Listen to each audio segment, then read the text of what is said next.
My model, my webcam really doesn't look good when I look down, does it? Alright. Now to post onto the social medias and actually begin the stream. Hopefully you're all doing good with whatever it is each of you are doing.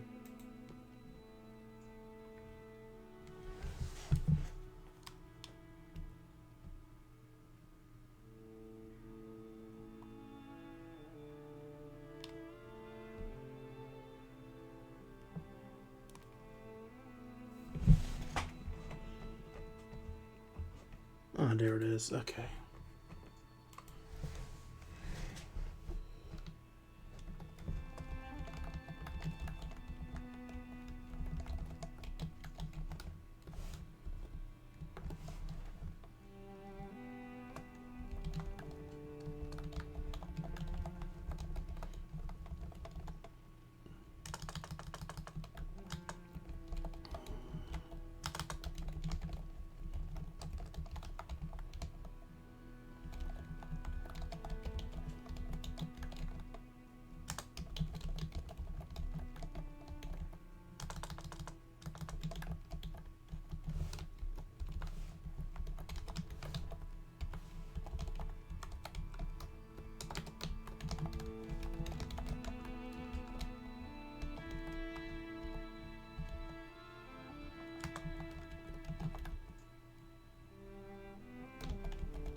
I wonder if there is a voice of cards tag.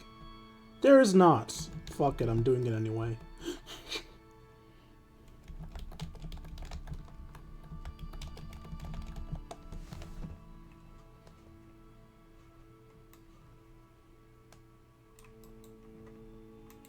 I wish there was a hashtag for people who need to be pushed to affiliate.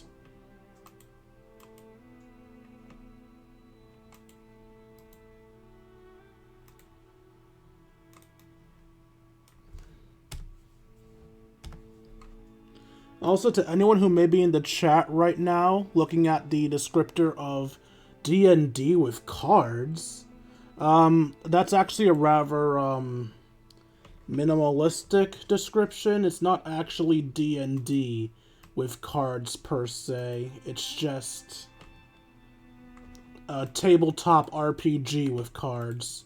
You'll understand once we get started. I genuinely forgot if I posted this already. I think I did.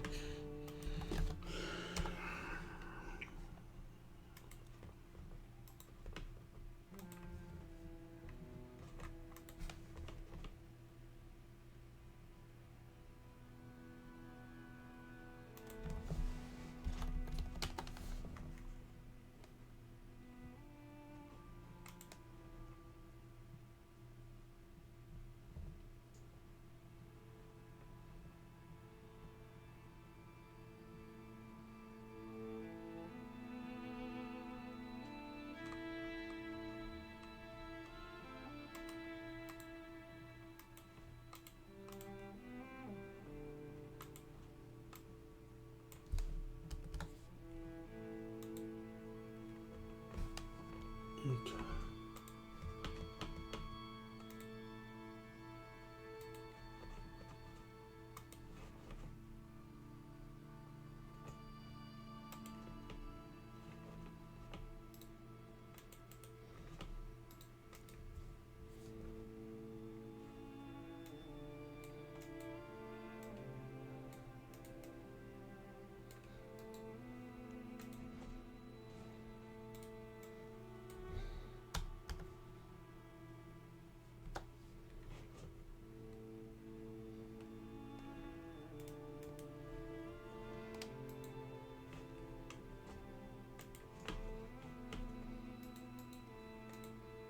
The fuck did I just do? Said, hey, what's up everyone, I am live on Twitch, feel free to come give me a follow, chat it up and enjoy the gameplay. I'm playing classic hardcore death, if I die it's done. Twitch.tv. For those of you wondering what just happened, I think I just accidentally told my computer to text-to-speech me someone's post on this Discord. I mean, you can follow that person if you want. I don't give a fuck. The stream's not currently going, though. She did that post about 4 hours ago. Alright, now to actually get the chat up on my phone so I can talk to you guys while I'm playing. And then the stream can start proper.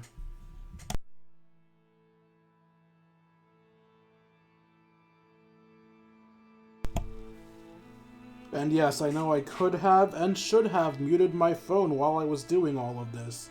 But as we've established, I am what you would call a fuck-up.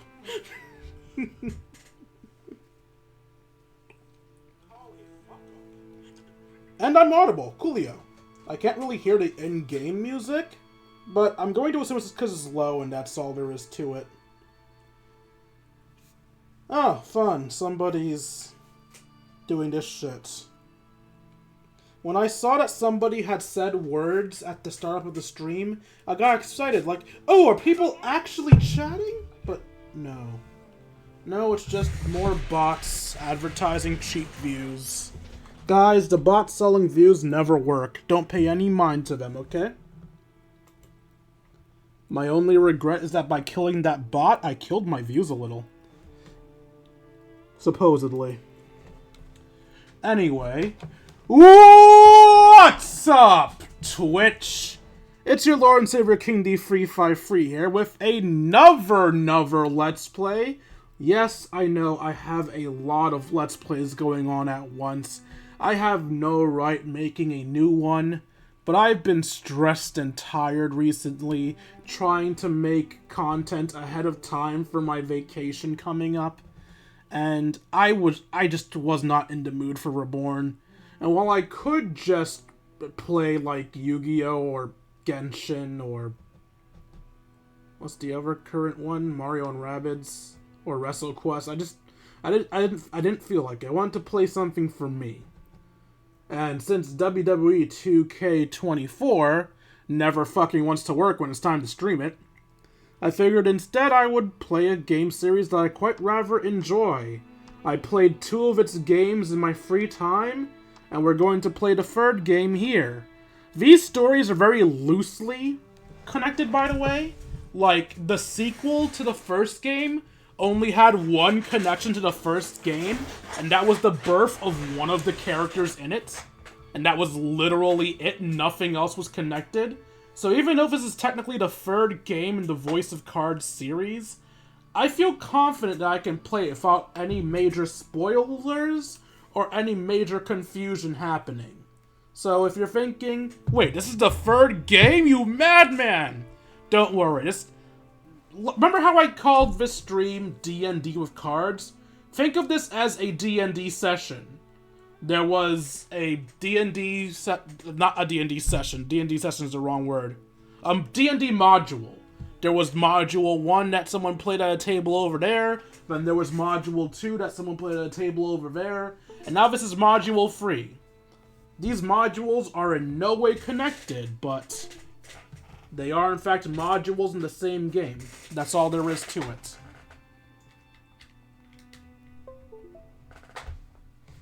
I hope that didn't just break my model, because my cord that has both my... Fucking stop it! My cord that controls both my headphones and my model is being very fucky right now. So now I have to check that my model's still functioning. Yay. No, I have to reset my model again. I'm sorry for the slow start, guys. I really am.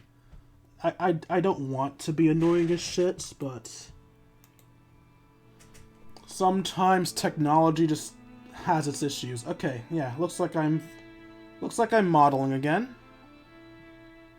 It says I'm looking up when I look straight ahead, but that's fine, because I should be looking slightly downwards anyway. The computer in front of me is slightly downwards from my line of sight, so yeah, that's fine. I'll just keep my head down a bit. Honestly, does my model even look up? No, my model doesn't even look up, so it doesn't really matter. All that matters is if it knows when I'm looking to the left and right. Nothing else matters, because my model is primitive. Alright, so yeah. Third game in the series, not actually connected to the first 2 games. Y'all should be fine. And if you think that the background music is too low, just tell me, because I can't really check without fucking with you guys' stuff as well. I don't know why I'm looking through these. I'm pretty damn sure they're fine. Yep, I am not a weeb that plays in Japanese.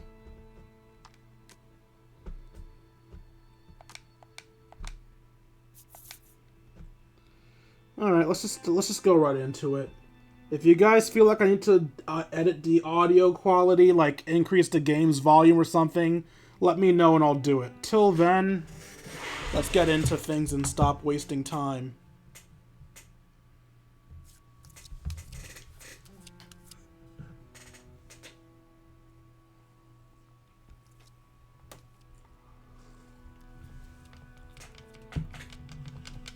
I completely forgot that I can shuffle the deck. And yes, the shuffling now is me. The first set of shuffling was the quote-unquote DM. Now it's me just fucking with the cards. You can hear my rapid clicking.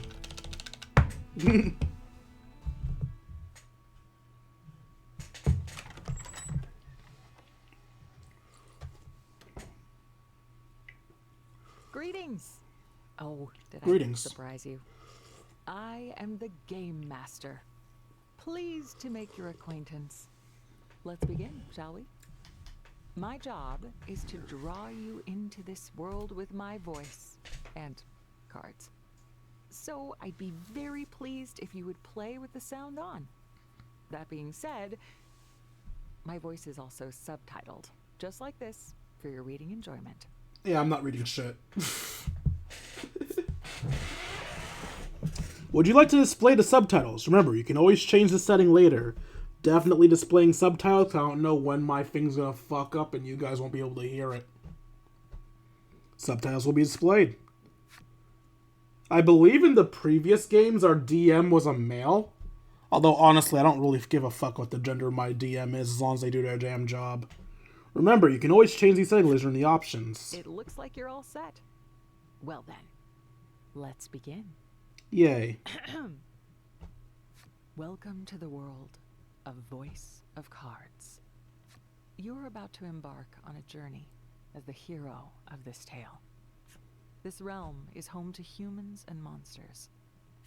It is there you and your allies' adventure will unfold. Can't wait. I look forward to seeing where the journey takes you. Probably to another card. Now then, it's time to depart. Safe travels, my friend. One day I will learn how to make funny quips. That day is not today. What the fuck was that? Probably to another card. That's not funny, you fuck. A girl faces off against a monster within a dim cave. Ah, is that why our DM's female? Because our main character's female this time? Because in the first 2 ones, our main character was male.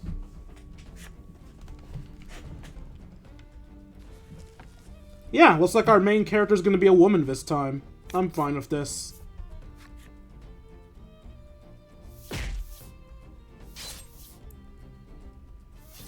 The girl adjusts her stance, readies her weapon, and lunges at her opponent. The fight is on! Take down all enemies and victory shall be yours. So unsurprisingly, this works like an RPG, not an RPG. Well, yeah, an RPG, but with a deck of cards. Your moves will be in this row down here, and you can press downwards to get use of your items. As you can see, I have 3 salves, which heal me for 10 HP, and an elixir, which restores... revives a target and restores HP. So I haven't played this in a while. Now, normally my moves would cost gems, but I don't see a gem cost on this card. I'm going to assume it's only because that we're in the tutorial that there's no gem cost on these cards. But normally, the cards would cost a specific amount of gems.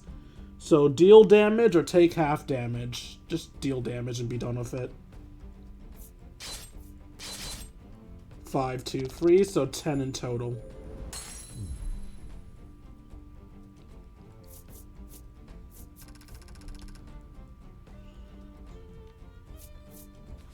And yes, literally everything in this world is made of cards. The monster defeated, the girl lets out a sigh of relief. Ooh, a human being. Hello, Frosted Hay. Glad to see you're here. I'm playing D&D with cards.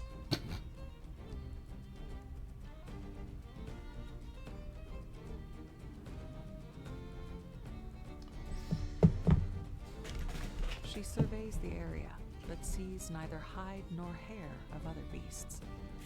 This girl is the hero of our story, and your window into the world. Despite your youth, you are a fierce warrior who defends your village from monsters. I see. I have to get home.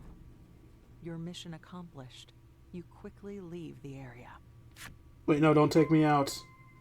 Okay, you're gonna make me do it myself. Good. Your piece is in the middle of the screen. Use the left stick to move in directions you want. As you continue your journey, your objective will change. Press the X button whenever you need a reminder of what to do next. I genuinely didn't know that was a thing. Was that always a thing? Was the X to show your things always a thing, or was that added in this one? So as you can see, the cards will flip over and reveal what else there is when you're next to them. Of course, I should just leave, but come on, y'all know the rules of RPGs. You always gotta go the wrong way to see if you can find extras. As you can see, I'm using the right stick to look around. Below me is spikes, this is why I'm not going downwards. I'm not even sure how my character got here. Enter the subterranean cave. Fourth floor, yes. So, yeah, Frosted Haze, if you're still there. This is a game called Voice of Cards. It is... creatures known as monsters. Well, I guess the DM's gonna explain it, so, one sec. Humans have long been in conflict with these beasts. That's all she had to say. But, yeah, this is essentially just a, tabletop RPG / video game where the entire game is, played with cards. So everything in this world is a playing card. With the exception of my player piece and, well, that's it. My piece is the only thing that isn't a card. So we have a ballista, a rock trap, and a hole. Does landing on all of those hurt me? I guess there's only one way to find out. I'm going to check if the ballista, because the rock and the hole are obviously fuck yous. Maybe the ballista is me getting a weapon. Thank you for the follow, Sarah Jane 20. Honestly, I've been rather stressed today, and that is actually why I'm playing this game. I wanted to play something different rather than just playing the same old games I have on rotation. So, now I'm playing Voice of Cards. Hopefully you enjoyed the show. Voice of Cards is essentially just a tabletop RPG where everything's a card. This ballista was installed to safeguard the village. Its massive arrows have split many a monstrous skull. Alright, so these aren't traps. At least not traps for me. They're traps for the enemies. The trap was rigged up to protect the village. Boulders drop from above and crush the monsters below. Now, if memory serves, remember how I showed you guys you could look around with the right stick earlier? Well, maybe you don't. You may have just joined. Well, if memory serves, you can actually jump by going to a spot you see on the map and pressing A to jump to it. But it has to be within sight. As you can see, my sight's limited in the dungeon, so I can't jump far. This concealed pit trap was dug in order to protect the village. A growing pile of monster corpses lies at its bottom. Well, I'm glad these traps aren't for me. I see more words have been said. You're welcome. Sounds good. Do you stream daily? No. I normally stream on, Fridays and Saturdays. Sometime, well, I say Fridays and Saturdays. I need to stop saying that. I stream Saturday at midnight and Sunday at midnight. So, at the end of Friday and at the end of Saturday. Sometimes I'll do bonus streams during the weekdays, but usually my weekdays are me uploading videos to my YouTube channel, because YouTube was my original focus. Twitter became a side... Twitter? Twitch became a side thing. If my Twitch kicks off, then sure, I'll make it my focus. My main goal is just to entertain you people. But if not, then Sounds good, like weekends kinda. Streaming over PC, Twitch. Yes, I stream using my PC. I do play games on the primary consoles as well. I have a PS4 and a Switch. In fact, while I am streaming off of my PC, this is a Nintendo Switch game you're seeing me play right now. Voice of Cards, I believe, is Nintendo exclusive. I don't know for sure. What kind of content do I do over... lies deep What beneath the earth. Everyone has taken to living underground to safeguard themselves from the monsters. Yeah, I am gonna stop talking whenever the DM says something, so hopefully you guys don't find that annoying. So what kind of content do I do over on YouTube? The same kind of content I do here, really. I just play video games. It's just other Let's Plays that are YouTube Let's Plays, while some are Twitch streams. Quite frankly, I need to do a better job choosing what's a Twitch stream and what's a YouTube video, because one of my Let's Plays currently is Persona 5 Royal, which I've been playing for over a year. That should have been a streamable, not a Let's Play. But, yeah, my content on YouTube is just more gameplay stuff. I know I was supposed to say that's nice, but it's still funny that you said that's NYC, because I'm actually from New York. Although the village itself is well protected, the people within it are slowly but steadily spiraling toward ruin. By the way, since I have active people in the chat right now, can you let me know if the game audio is good, or if I have to increase the game audio at all? Is your Discord King D353? Yes, it is.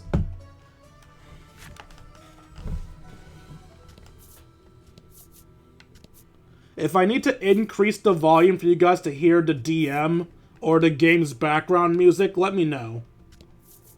You know what? I'm gonna start jumping around a bit just to reveal the map a little bit faster.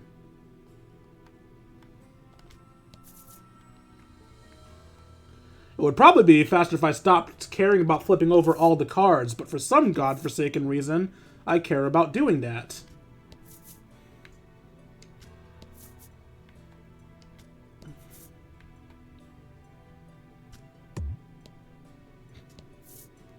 And now you can see what happens when you try to walk into a wall.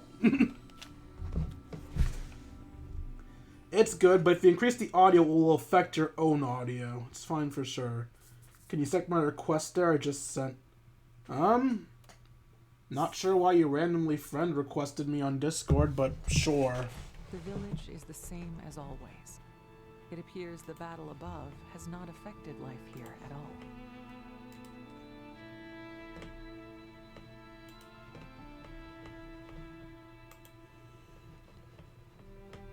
I'm guessing since your friend requested me on Discord, you're from the Villains Discord. Or to Buy Me a Coffee Discord. Either one, honestly. An elderly man approaches you. Well done hunting down those beasts. Are you unharmed? He asks. Yes, I am. I surprisingly one-shotted the beast. You nod. He gives a sigh of relief, then begins asking question after question about the monster's strength and numbers. They were weak as shit. He appears to be worried about the gates and mechanisms on each level, and whether there'll be enough to defend the village. Don't worry, I'll protect the village, you reassure him in a cheery voice, then continue on your way home.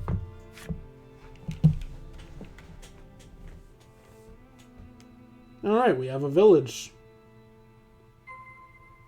Return to your home to the west of the village.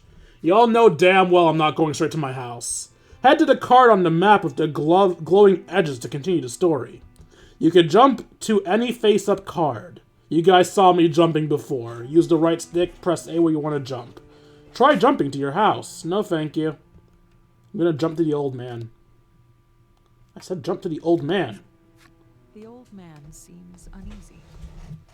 I wonder if our village is truly safe from those beasts.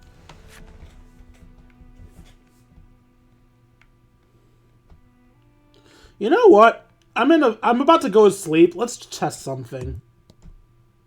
Alright, so those don't hurt me, but I can't step on them either. The girl's face lights up when she sees you. Hey, come play with me again, she chirps, giving you a tight hug. So as you can see, the human pieces you see here are essentially flipped over. You have to land on them to reveal them. That's not what I want to do. I want to get to the start menu. Also, because again, I've played this game before, so you're going to be unlocking cards in your collection by finding them on the map. So that little girl should now be in my character's cards. As you can see, there are... Well, fuck. I'm sorry, one sec. As you can see, there are 40 character cards. And the little girl should end up being one of them. Oh, she isn't? I could have sworn unimportant NPCs had a specific card for them as well. Well, damn, I wanted to give you guys knowledge and seem like I knew what I was talking about, but I just made myself look stupid for a second there. Don't mind me. Don't mind me and my dumbassery. The young man's face turns red. If you need anything, I'm your guy, he exclaims. So he has... Yeah, he has a crush on me. Cute. By the way, I have some ideas for you. Would you like to listen up? Sure, I don't mind hearing your ideas, but I'm letting you know right now, if you're trying to get money or try to get me to buy something from you, I will block you on the spot. But if it's just some regular ideas you have, then sure, shoot them. I'll happily listen.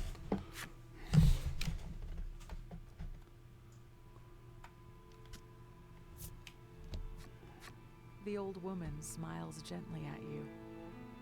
Thank you for protecting our village. But don't push yourself too hard, dear, she says. I won't yet. Give it time. The enemies need to actually catch up to me first. Gaps in the roof and walls, but it hardly matters in a village with no rain. Is it because there are no rain cards? I'm going to assume it's because there's no rain cards. Just pour a bucket of water on the table. Your mother envelops you in a warm hug. Wait, I have a mom? This is the first time in Voice of Cards I've had a parent. Your mother seems worried as you haven't been home in days. Why is my mother hotter than me? You've been away for so long. Let the others know you've returned. Wait, why is my mother injured? Basket full of eggs. Anyone else notice that? My mother's arm is bandaged up. I'm the fighter. Why are you wounded? They're eggs from your chickens. It's your job to distribute these throughout the village. Ah, so I'm a warrior and a farm girl. I am not dressed like a farm girl. Okay, I'll be right back, you exclaim with a cheerful smile. Cheerful? My character doesn't look cheerful. My character looks like a hard ass. Well, I guess you can't judge books by their covers, and now to touch everyone again. After you give the old woman a few eggs, she hands you some homemade seasonings. Sprinkle this on your food. Oh, it's her voice. Wait, why aren't you reading this, DM? Your entire thing's supposed to be that's not. I don't have to read. The fuck? Sprinkle this on your food and you'll regain your strength in no time, she tells you. Oh, and I just got a healing item? You take care of yourself too. You hear? You reply in a lively voice. Oh, but you'll read that. You fulfill the necessary requirements and unlock the Old Woman's Flip Side story. As you encounter various cards during your adventure, they're added to your collection in the menu. Okay, are you just trying to embarrass me, game? I told them this earlier, and you didn't give me the cards. Why am I now getting their cards and flip side stories, you fuck? You can read special stories about the characters and enemies you've collected in your collected cards. Progress through the adventure and defeat a myriad of enemies in your path to collect every special story. View your collection? Yeah, sure. I 100%ed the first voice of cards, and almost 100%ed the second voice of cards. So in those games, I have the entire set of cards available to me. Alright, so we have me, we have my mother, we have the old lady.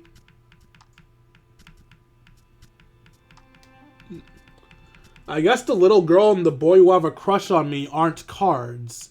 Either that, or I have to do more to get their cards. I could have sworn you get their cards by just talking to them, but maybe I'm mistaken?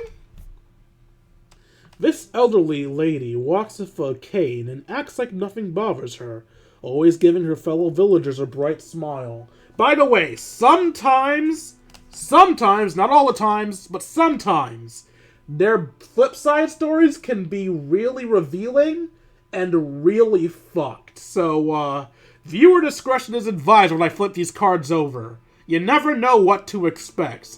Like, in one of the past games, an old woman's flip side story is about her murdering her husband. So, let's see what we got. She's in exquisite health, and her legs aren't that bad.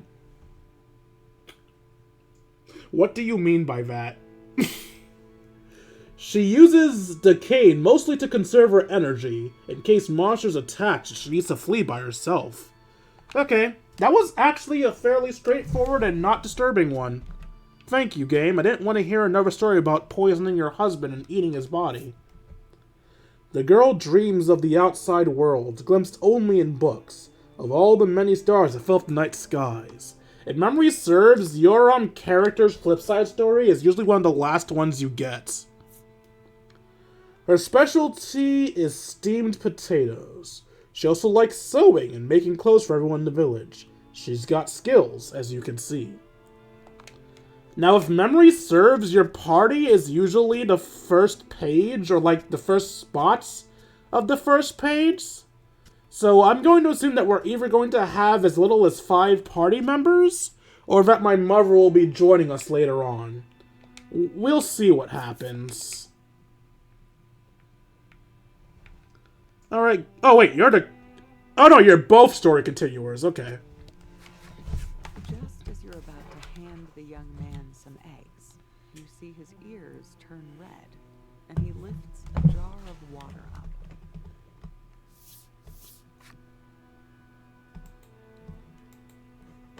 This is for you, but it's heavy, so I'll help you carry it home. Don't worry, I can handle it, you assure him. Then take the jar and hand him some eggs. Oh my god, girl, take the fucking hint. Okay, so I don't get their cards until I get their flip side stories? Why? That's not how it normally works. When the girl notices you, she immediately presents you with an armful of potatoes. Look, I dug these up all by myself, she boasts. And the biggest one's for you. That's incredible, you exclaim, giving her a good-natured pat on the head. You then trade her some eggs for the giant potato. Even the little girl is dressed like an edgelord. And her arms are bandaged too, what the fuck? Why are the non-fighters... Wait, actually, never mind, I just realized my hand is bandaged too. I couldn't see it because of my large sleeves, but no, my hand is also bandaged. Everyone in this village is wounded. We also all look the damn same. You fulfill the necessary requirements and unlock the girl's back flip side story.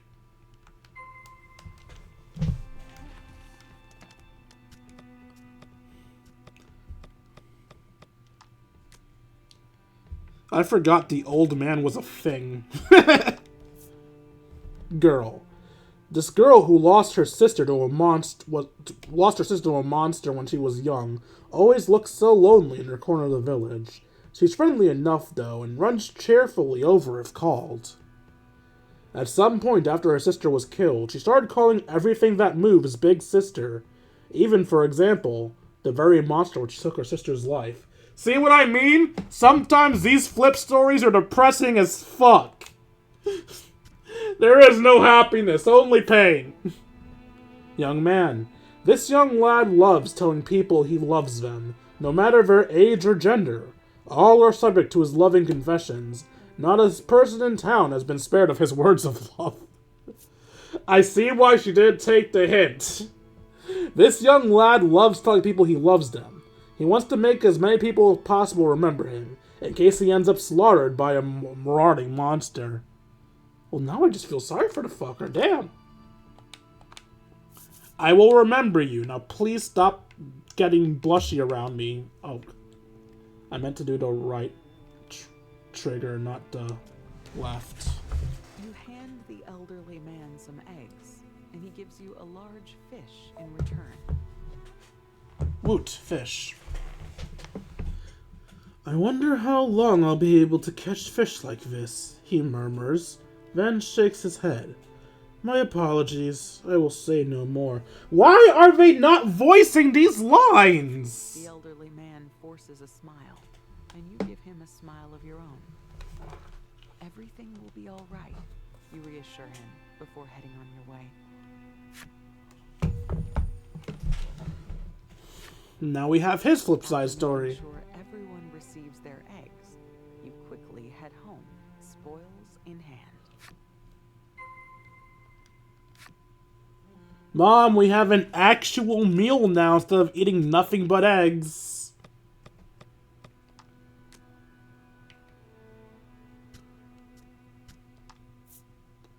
Elderly man. This old man knows monsters. He can predict when and what kind of fiends will attack, hammers out strategies to deal with them, and then conveys them to the young folk. The aged fellow also enjoys secretly betting with the old woman on what kind and how many monsters will attack next, and it seems like he's picked up on a recent pattern.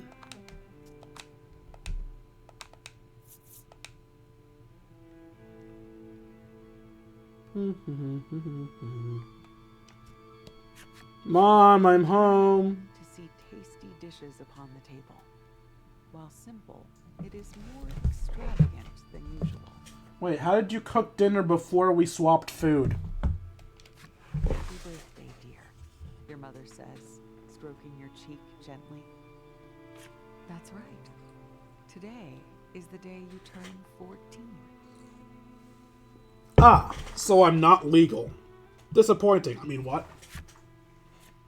Your mother gifted you a handmade plush animal for the occasion. Oh, what an adorable plushie. It's kinda cute. Having trouble telling what animal it is, though. I'm sorry I can't give you more, your mother laments. But you have nothing but gratitude for her. I am oddly polite for such an edgy-looking girl. I mean, look at me. Look at my perma-scowl. Look at my spiky hair. Look at my slightly sensual outfit. Look at the amount of belts. Do I look like someone that would be cheerful and polite and grateful? I feel like the game designer fucked something up by accident. Just then, your stomach starts to rumble. Oh, time to eat. Your mother smiles and asks, "Shall we eat?" Yes. Several hours later. That night at bedtime, you lay on the bed with your plush animal in your arms. Yep, that's it. You say to yourself decisively, your name is Ram. Your new plush animal officially has a name. That's a cute name. It's nice to meet you, Ram. My name is... Oh! I have to name myself? My default name is Ale. Alright, if anybody is in the chat, and if anyone is female, tell me your name right now. If you tell me your name, I will name the character after you. If no one tells me their name, then it will remain Ale. Screw it. I'll use this time to check on my stamina and Pokemon Masters. And if I see nothing by the time I'm done wasting my stamina, then the name will be the default. Using up my stamina won't take too long because I'm just going to autoplay things. And that should be just quick enough to not be boring as shit. But long enough so that any delay in you guys hearing what I say will pass.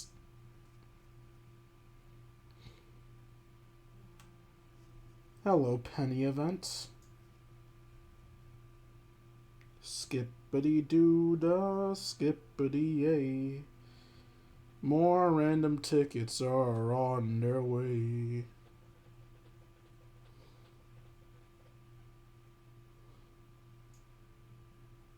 And eggs.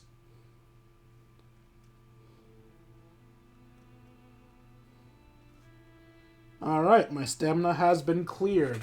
Do I have any names? No names, so we're Ale. I assume that says Ale. I don't know how to pronounce whatever the fuck this is.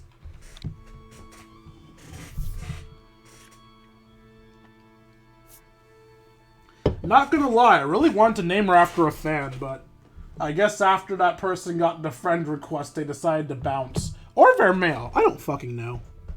Yep, I'm Ale. You introduce yourself to the plush animal, as any well-mannered person would.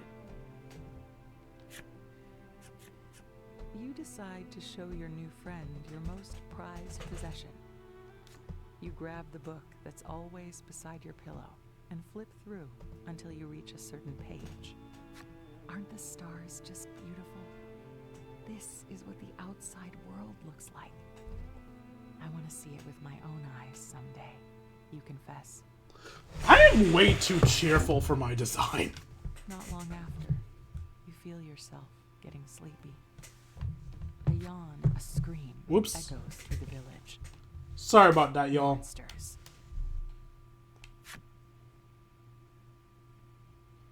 Monsters, not now. I want to sleep. Not a moment later, the old woman rushes over. The upper gates have been breached, she cries.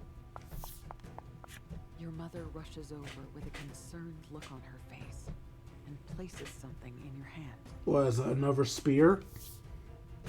Salve. You obtain salve. Head to the upper stairs stretch gates. If every member of your party becomes incapacitated during battle, it's game over. Should your journey meet an unfortunate end, it can continue from your last save point. So it's in your interest to save often. To save, press the plus button to open up the menu and navigate to data. There is also an autosave feature to periodically keep you covered.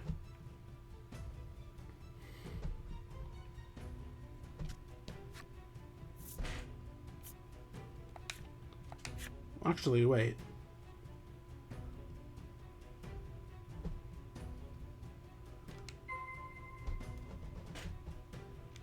Yeah, upper gate, so it would be up here.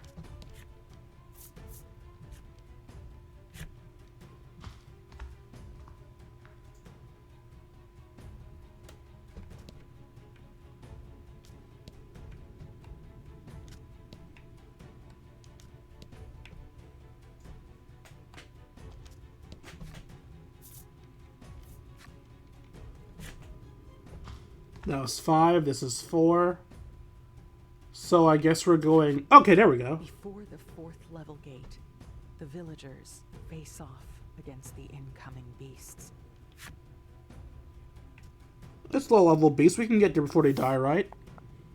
An elderly man turns to you and exclaims, "We must close the gate. Please stop the monsters." Gotcha, old man. You nod and turn both pointed gaze and pointed weapon at the creature. creatures. There are many traps nearby that will help you defeat the monsters. Use them to protect the gate.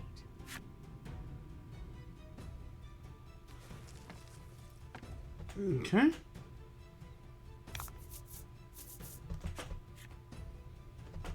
In this battle, the game will end if either your HP or the gate's HP ever reaches 0. Make sure to make use of skill cards to defeat the monster. The number in red indicates the HP. When a monster's HP drops to 0, it will become incapacitated. A card's attack is indicated in the lower left and the defense in its lower right. Give careful consideration to your attack and your opponent's values, before attacking. So I have 11 attack and 8 defense.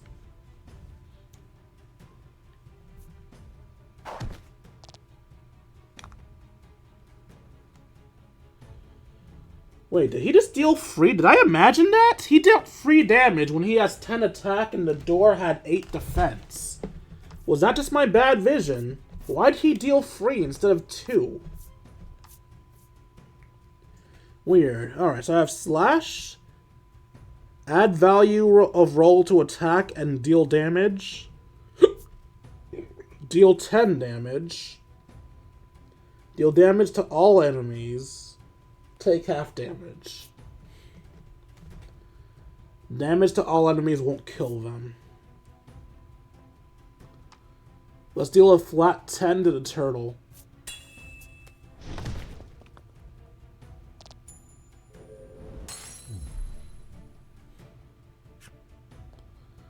That does it for battle basics. The rest is up to you. Play to your hand wisely.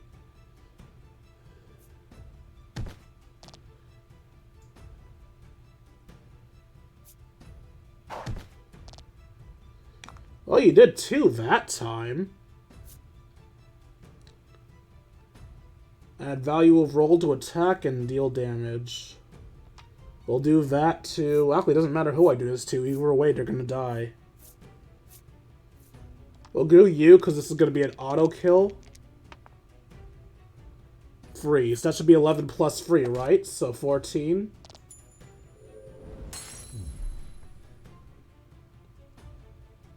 I feel like I did one more than I was supposed to. Okay, so does everyone just deal 1 more than they're supposed to? Is that how this works? Also, why is nothing costing me gems?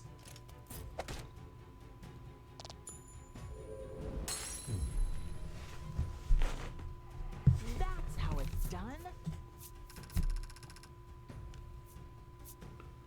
Well, I protected the gate.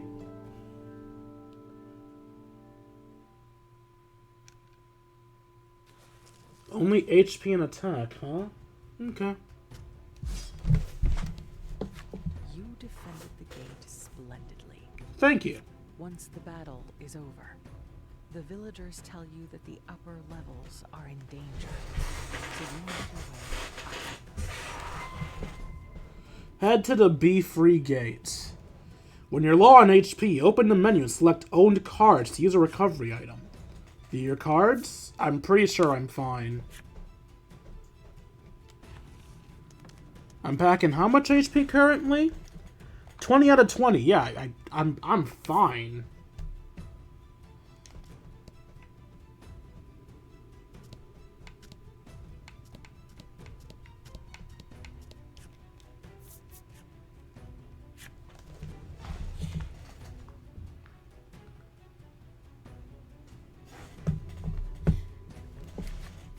The young man is fighting back monsters, but is losing ground. It won't be long before they reach the gate.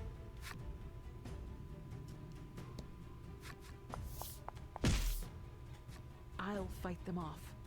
You close the gate, you shout. The young man grimaces. I'm so sorry, he says, closing the gate behind him. I thought for sure he'd say something like, I love you. I'm guessing I don't have the items to help me this time. I do not.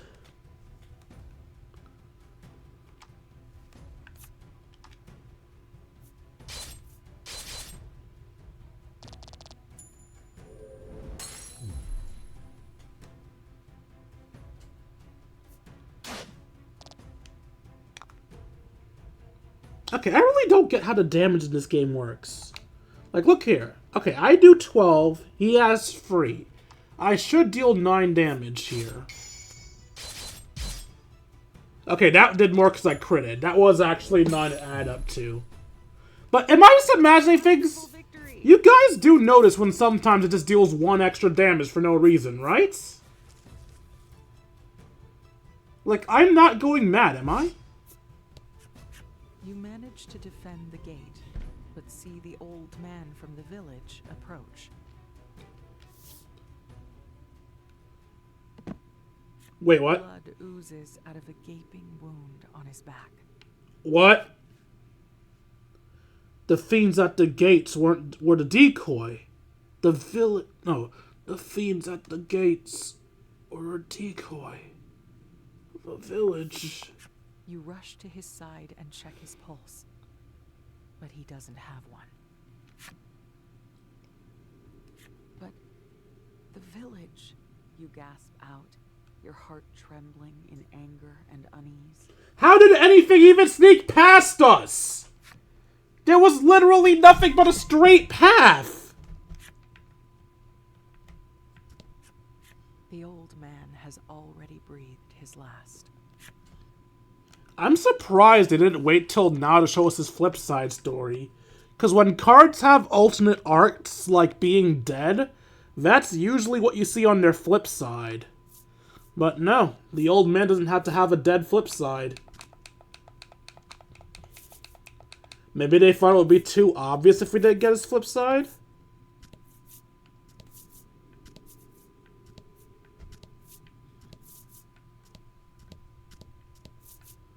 Well, while part of me does want to explore farther, I know for a fact that I'm probably going to be leaving on my own later anyway, so let's just go back to the village and make sure everyone's okay. Although something tells me everyone is far from okay. I don't see Romeo, so he's probably part of... Wait, what?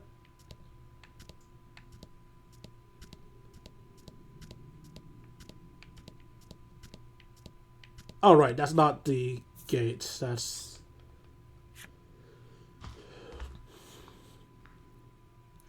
Dude that loves me, why'd you betray the village? Sorry, dude that loves everyone, why'd you betray the village?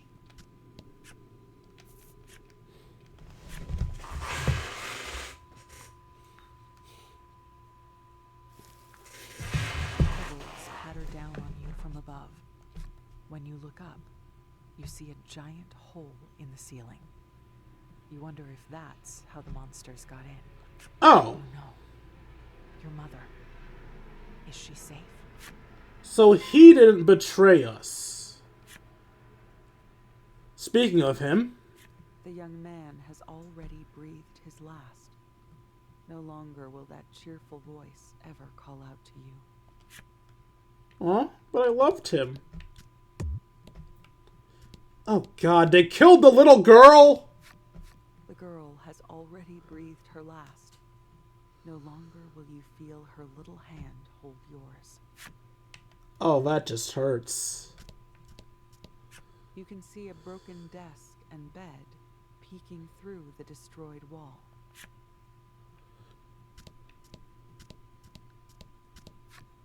The old woman has already breathed her last. No longer will those warm eyes ever look upon you. Mom? You rush into your house and find your mother on the ground in a pool of blood. This game is being oddly kind, because the last time characters were covered in blood, their card was covered in blood. Maybe people complained about the second game and they learned their lesson. Or maybe my mom is too pretty to be covered in blood. Mother, you shriek. She opens her eyes, but only just. My sweet little girl, you must live. You sob and scream as you cling tight to her. But but she never wakes to console you.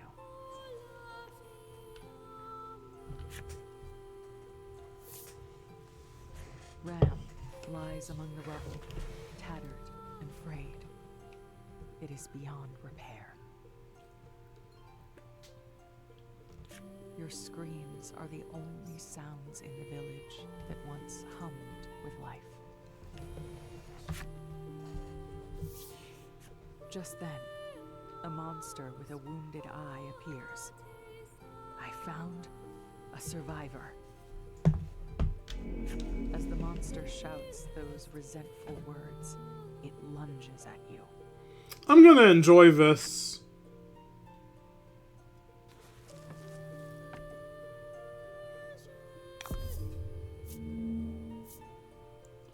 Wait, what? Well, you're a strong boy, clearly. You can't bring yourself to put up a fight. Oh, so that's what that black sludge means. I guess I'm depressed? Everyone you ever cared about is gone forever.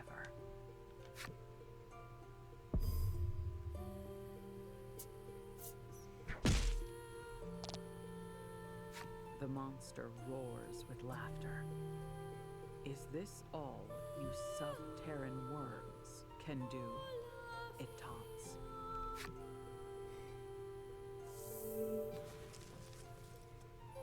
Oh, I've healed from my depression. The monster brandishes its weapon, readying to strike the final blow. What's it eating there? Having lost all those precious to you, you close your eyes and resign yourself to your fate. God damn it, me, did you not hear Mom?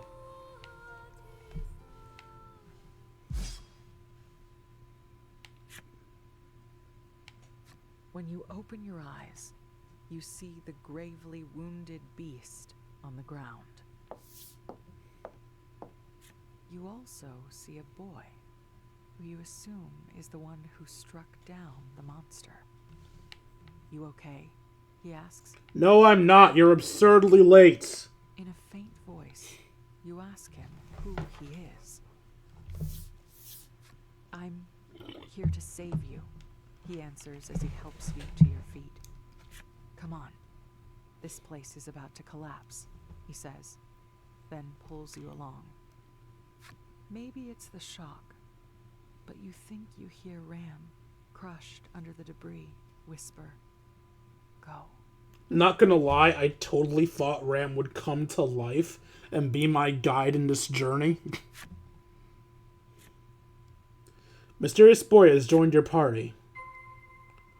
Head for the surface and escape the village.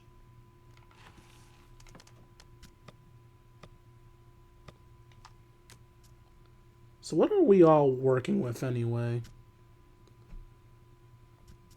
I use blades and breastplates. And the mysterious boy uses swords and armor. And what's the mysterious boy's card say?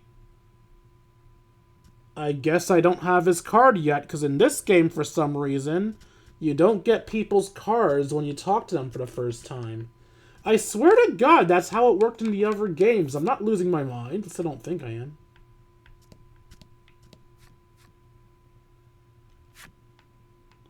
Alright, so the dead bodies don't have new dialogue. And I can't do anything with the broken desk.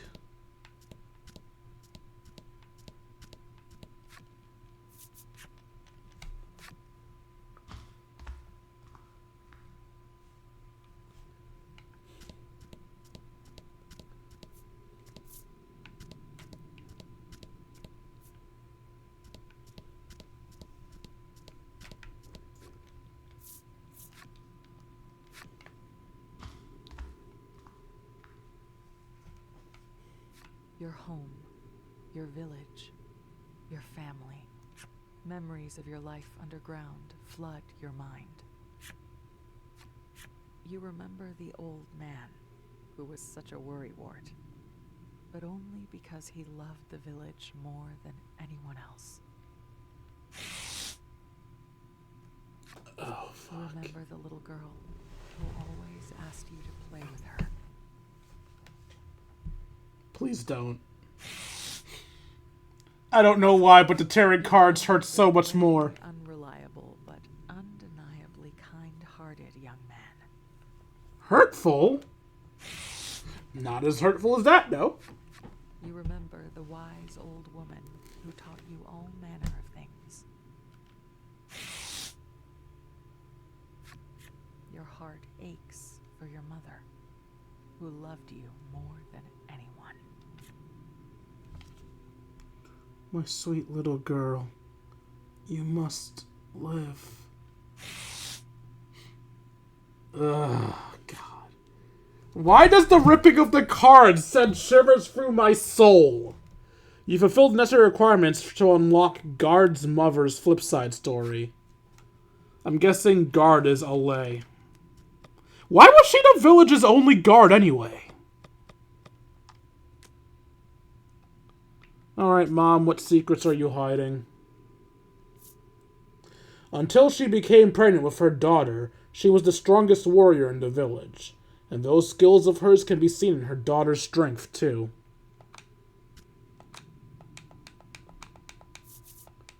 Mom is a hottie and a badass. Noted.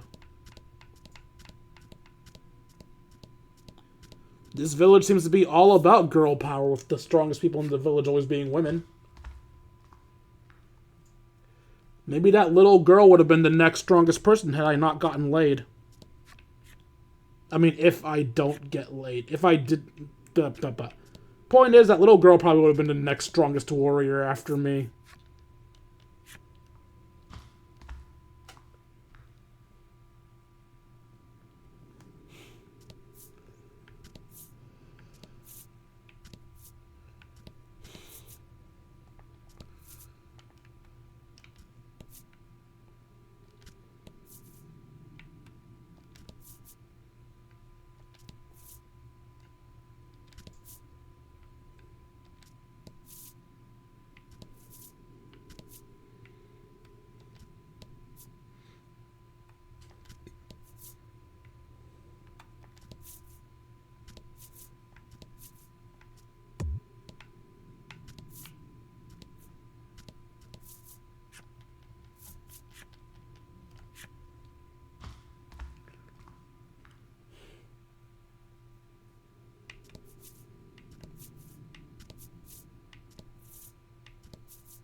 We're almost at the surface, the mysterious boy says. You don't know if you can trust him, but you have nowhere else to go. Though your legs are unstable, you keep moving forward, unsure what awaits.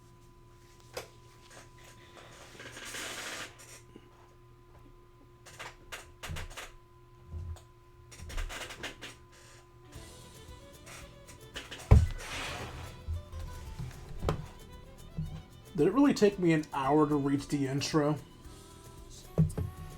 One guardian heroine leads a modest life underground. Until monsters destroy her home. A young boy appears before her amid the chaos. She is bereft, racked with grief at her losses.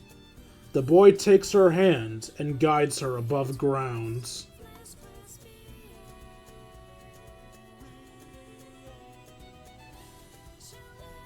What lies beyond the village? The light of hope or the darkness of despair? At last, they reach the surface. Her journey has begun. Chapter 1: Emergence. You know, in hindsight, Voice of Cards would have actually made a better Let's Play rather than a stream, because I forgot it goes by chapters, but Then again, the chapters could be kind of long, so you know what? Maybe not. I don't know. Overworld! You lay eyes on the surface for the first time in your life. Captivated by the endless sands before you, you scoop up a handful. Just then,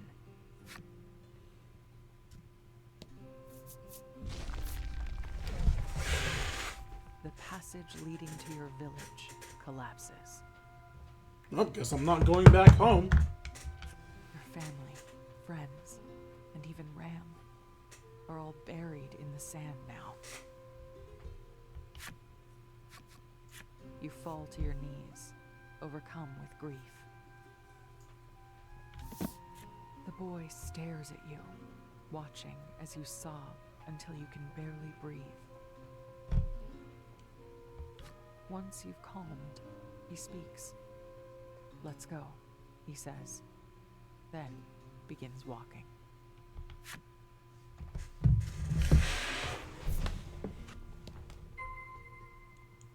Chase the mysterious boy.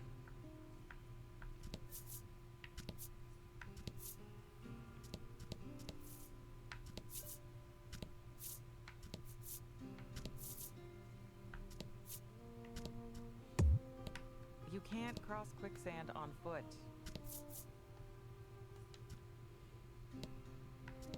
Is that how I'll cross quicksand? The boy stands before some sort of wreckage. It appears to be the remains of some mode of desert transportation that was destroyed by a sandstorm. Whatever was inside of it seems to be missing. Can you walk? He asks you. For the first time, you realize just how thirsty you are. You shake your head, and the boy tells you of an oasis to the west. Try not to faint before then, he says curtly.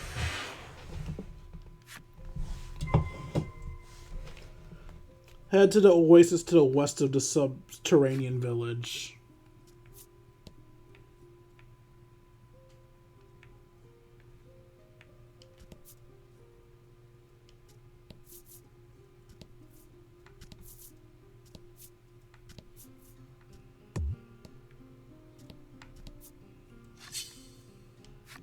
Ah! We have wild encounters now.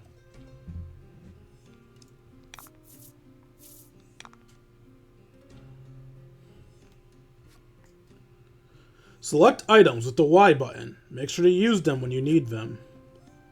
While carrying many items, press the L and R button to scroll.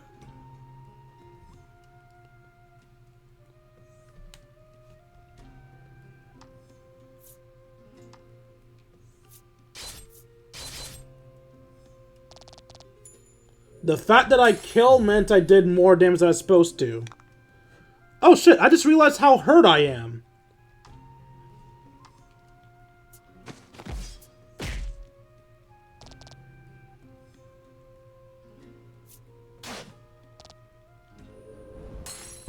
Fear not, though their card shows a coffin, they're not actually dead. KO'd allies can be revived during battle using an Inspir Elixir. Otherwise, you will revive with 1 HP when the battle is over.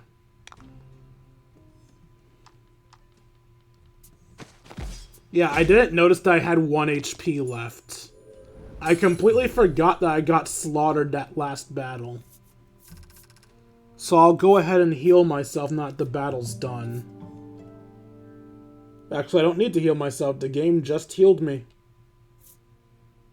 Treasure discovered. Let's go with the right. Antidote over the little golden nugget.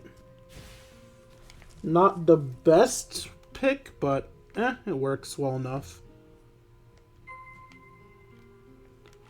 Honestly, I could probably win, even with myself not doing much, but I'll use a salve.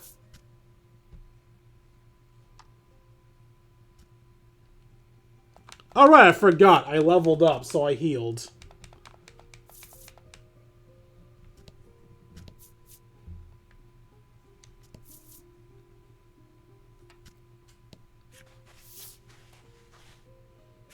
Once you arrive, both you and the boy scoop water out of the oasis to quench your parched throats.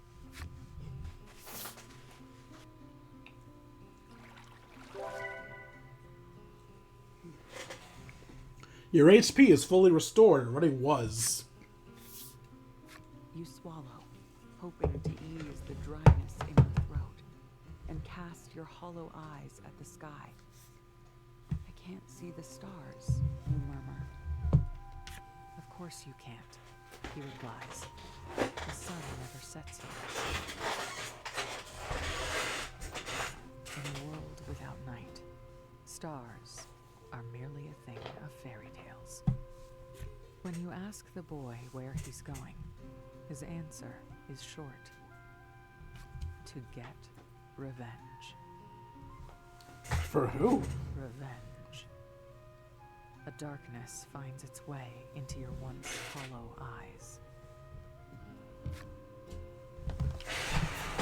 You want revenge on the monsters or want to live a peaceful life? I'm a cheerful character. I look like a horrible monster, but they've established I'm the cheerful type, so I want to live a peaceful life. You stifle the unusual feeling welling up inside of you and whisper, I want to live a peaceful life. Are you okay with that? The boy asks. You're not. And your body trembles in rage just remembering what happened. Follow me, he says, then extends a hand to you. You take it. Well, looks like my attempt to stay on the straightened path didn't work. The boy says he's heading to Steelborough in the north to find a means to exact his revenge. You decide to head that way with him. Head for Steelborough, north of the oasis.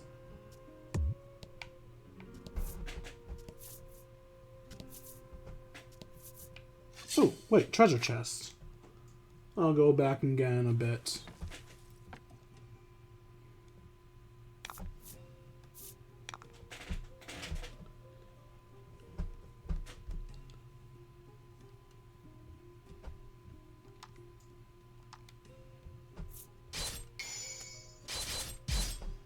If I knew I would have crit, I would have went for the coyote. But of course I wouldn't know I was going to crit. That's not how this works. Oh!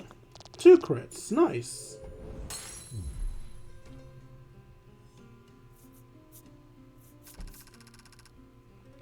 Oh, and don't worry about the amount of attacks you guys see. It'll always come down to my attack value versus their defense value. The number of attacks shown doesn't matter. It's just flavor above all else. Quality salve.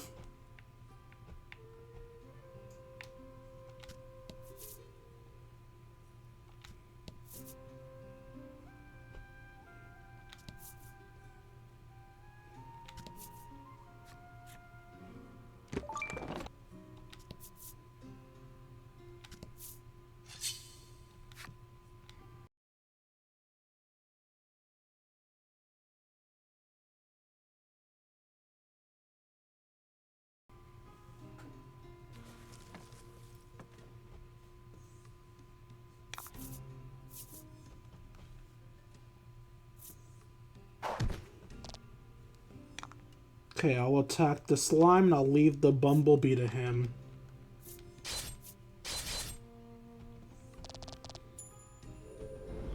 Oh, it doesn't matter. Our stats are actually matched up now.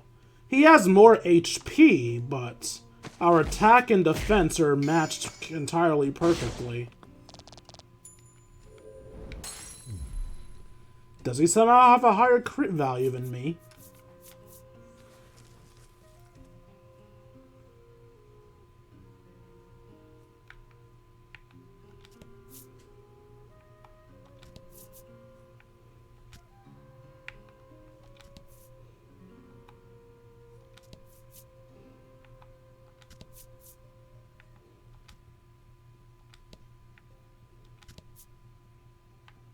Nope, that's the village, but I'm always the type of person to try to get the entire map revealed, so...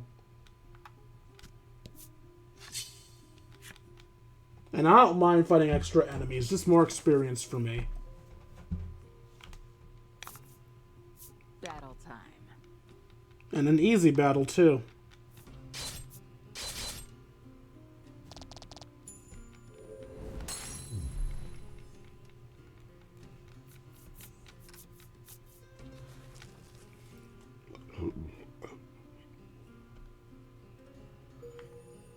You fulfill the necessary requirements and unlock the Slime's enemy story.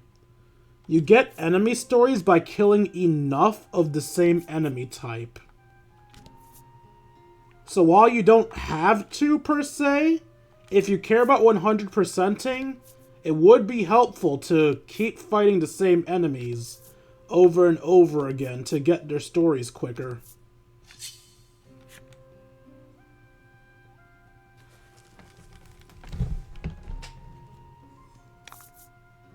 Battle time.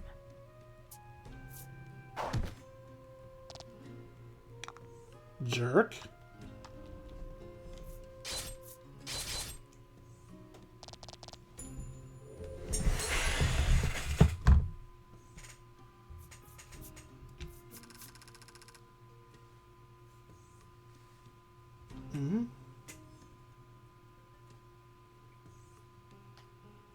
Looks like the error is from my end. The stream is still going. Good.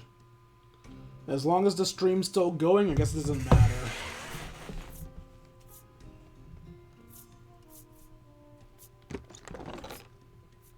Little gold nuggies.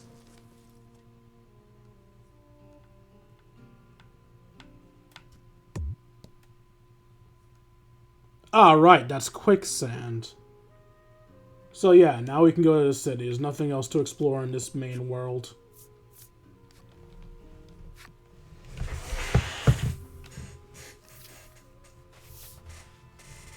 You find yourself in awe of the large and lively town, a far cry from where you came from. As you stand wide-eyed in wonder, the boy says, "Follow me," and walks off.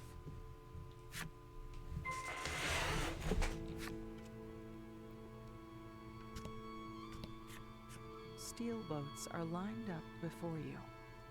They remind you of the ones in your book, though those vessels floated upon the ocean.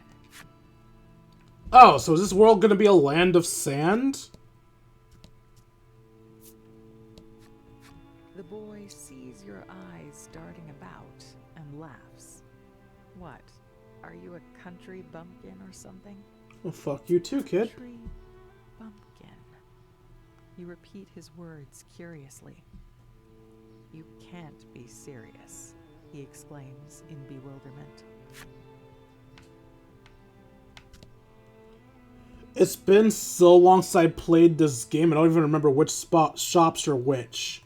I think this is the game shop? You contemplate entering the strange building, but decide it's best not to go poking around unfamiliar places. In other words, follow the story, you shit. No. You see a woman stuffing her mouth with something delectable and ask her what she's eating. "This is just normal bread," she answers. "Just normal bread?" you repeat curiously. I'm sorry, did we not have bread in the cave? Well, I guess bread is a grain, so we wouldn't, probably won't be able to grow them in the cave. "Hey there, miss. How about a pretty hairpin? I think it'd suit you perfectly," a man calls out to you. "Thank you," you reply as you accept the accessory, then walk off. He's probably going to be like, wait, you have to pay for that. Well, wait. You didn't pay, he calls after you. Confused, you decide to return the gift instead. Ah, I get. Yeah, it makes sense. In the cave, we just exchanged things with each other. So she's probably not used to the concept of having to pay. You fulfill the necessary requirements to unlock the boy's flip side story.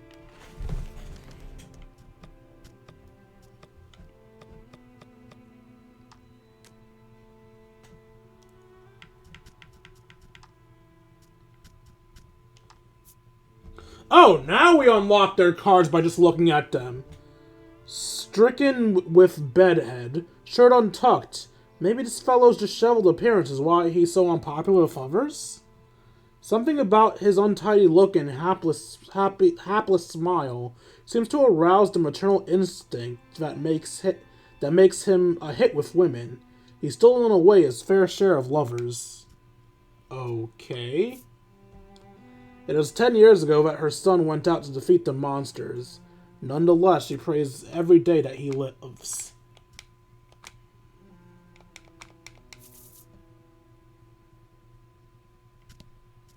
Alright, away from the Playboy. You see a woman holding a parasol and can't help but wonder what it's for. Well, that card looks mildly familiar.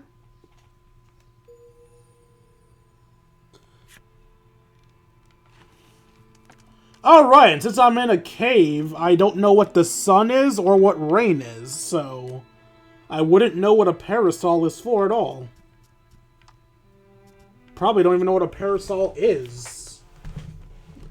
This woman's staunchy, courteous manner makes it hard for her to fit in, and gives others a cold impression. She's a straight-laced lady and isn't fond of revealing clothing.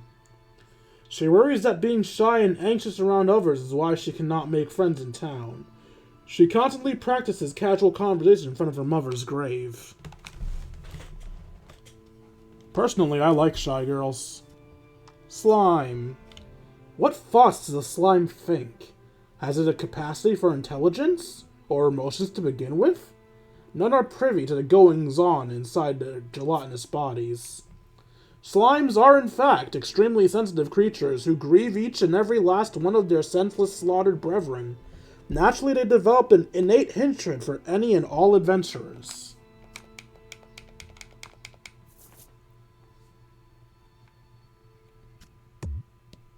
Okay, I cannot walk on the train tracks. The gatekeeper bars your path. Only those with business in the mines are allowed to pass.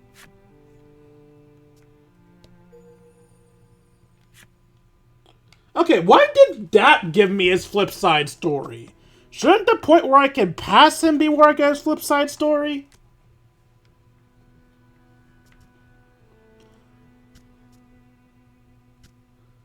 Oh, I just realized I still never got the boy's card.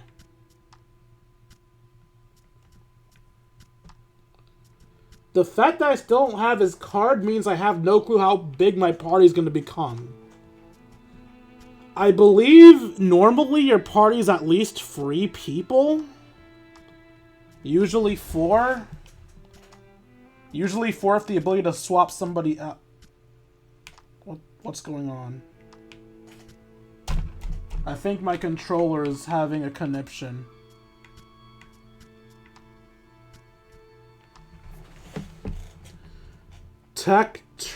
Taciturn soldiers, clad in imposing armor. All who have been together so long may know every scratch and nick on each other's armors. Though they know neither faces nor names, their bonds still run deep.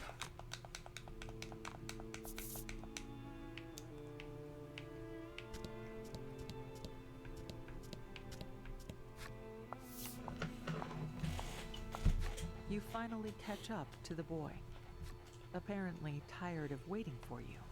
He grabs your hand and pulls you into the grandiose building. I guess I did waste a lot of time.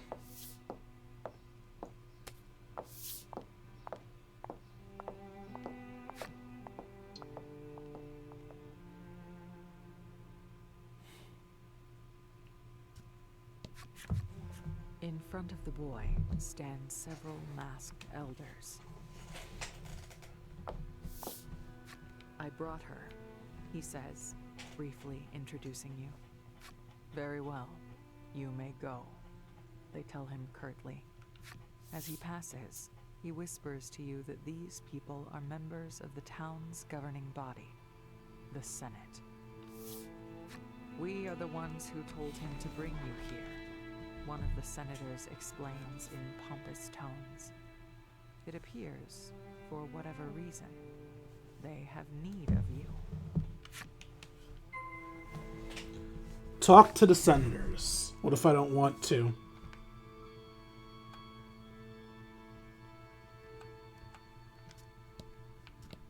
It seems he won't let you leave until you speak with the senators. Fucker.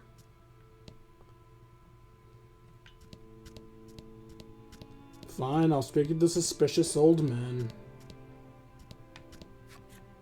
The senator refers to you as a subterran. According to legend, those who live beneath the surface have the power to subjugate monsters. I mean, from what I've seen, only I did. He says they have need of that power. The senator explains the town's situation to you. The people of Steelborough have been living by the grace of a mighty monster known as the Steel Primal that inhabits the mines. But in recent years, that beast has begun to rampage. Is that to kill your god? The senator explains that due to the primal's influence, other monsters have been growing violent. It may be why your village was attacked, he says with an exaggerated frown.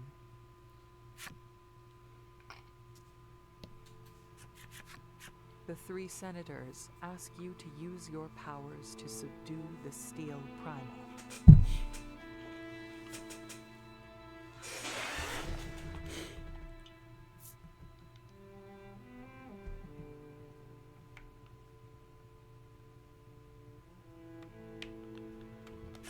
If the Steel Primal truly is why your village was destroyed, you have no reason to refuse. I believe there used to be a thing you could do where you could peek at your card to get an idea of what your responses entail, like what the dialogue in your responses are, but I can't remember how to peek. Maybe they don't have that trait anymore, maybe it's unlocked later, I don't know. If it means getting revenge, I'll do it, you say. Still, you have no idea how to use your so-called powers to subjugate beasts. Just then, one of the senators speaks. According to legend, you need special tools to activate your powers. Summoned by the senator, the boy presents you with new clothes and a weapon. He also hands you a bundle of papers that look like cards. You take them as told. It looks like you're ready, the senator says, and a monster in a steel cage is brought in. Now, Subterran, show us your powers, they all but command. I guess I used a... Oi! Hold up! So my party isn't going to be a proper party? It's going to be me, him, and whatever monster I last captured? Though surprised by the sudden turn of events, you take your weapon in hand. This is going to be interesting. To battle.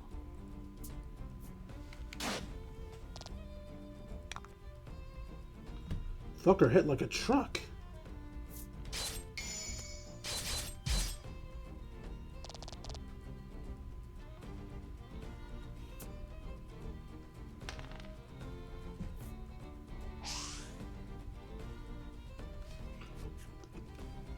There are two types of die, 6-sided die and 10-sided.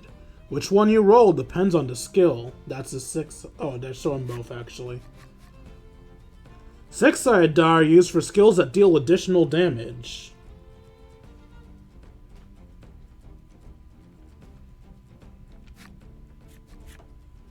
Ten-sided die are used when determining if a skill succeeds or fails. Oh wait, are those words I see to the side there? God damn it, stop it! I don't want to keep banning you guys for advertising, please, just Fuck off. Well, let me entertain people in peace without having to ban you every 5 seconds. I'm begging you.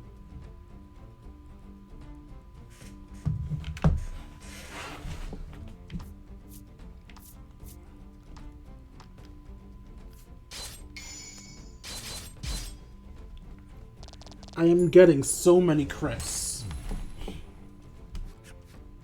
You defeat the beast with ease. And then...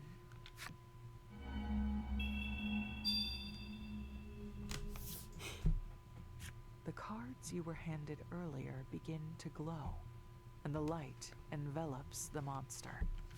The senators explain that you can now summon the beast and use it in battle. With a trembling hand, you raise the card with the monster sealed inside it.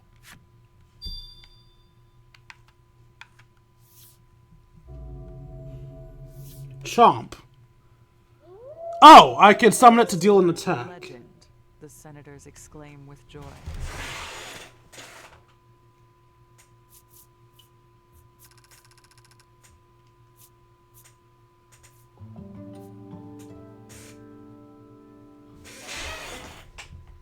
I finally got some speed. God damn.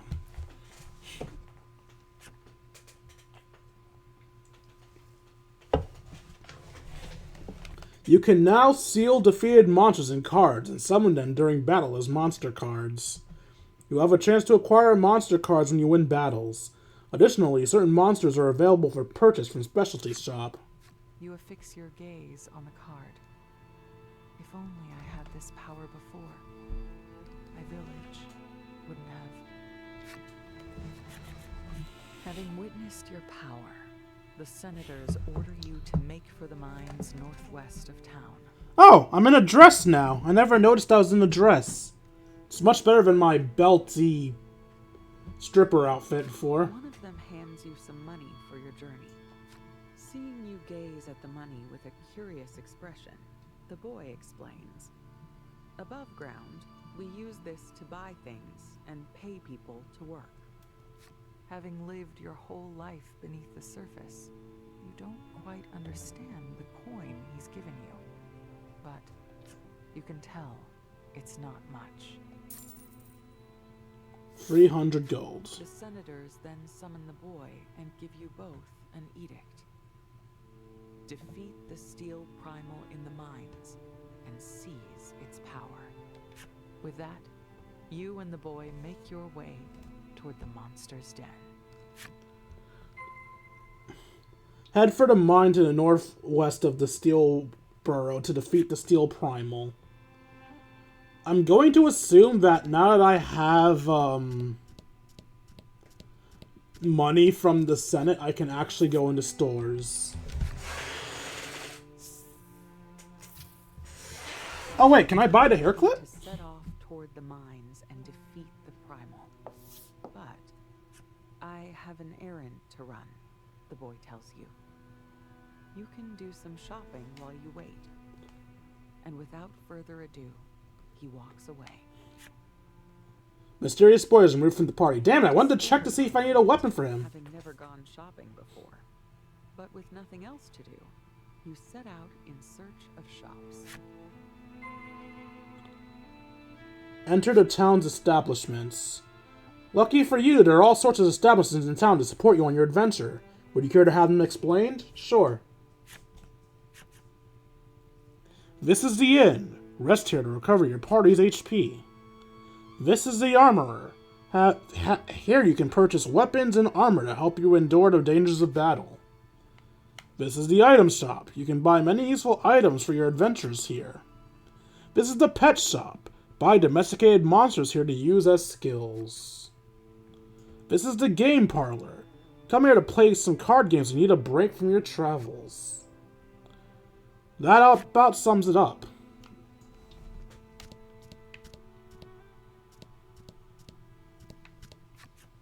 Hey there, miss.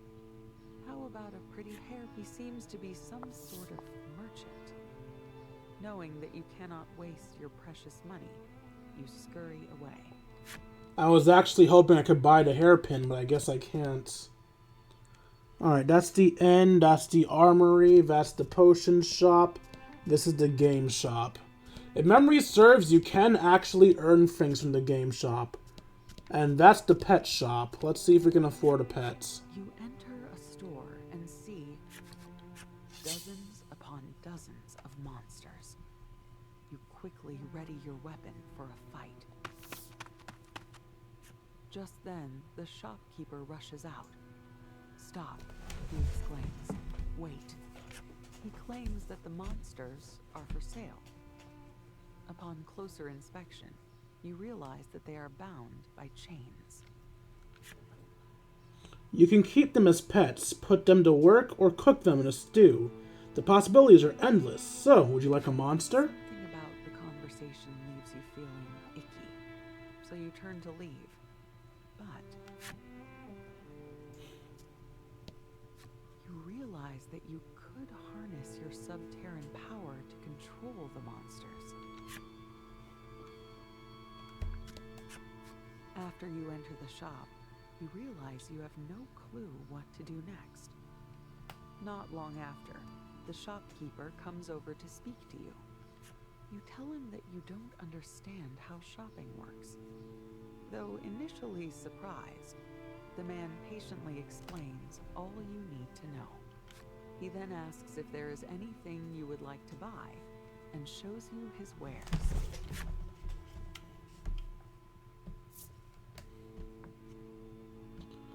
I could get that outside easily. You know what? I'm not gonna buy these. Anything else? The shopkeep inquires. I'm pretty sure I can find these in the wild, so I'll get them on my own. Let's see how what we can get from the armory. What can I help you with? The shopkeep asks.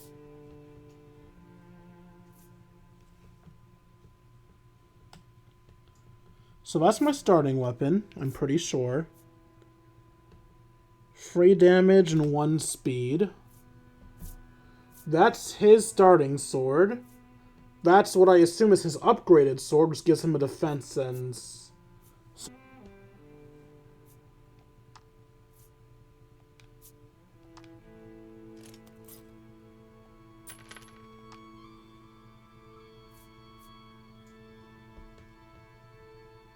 That's all I can afford right now.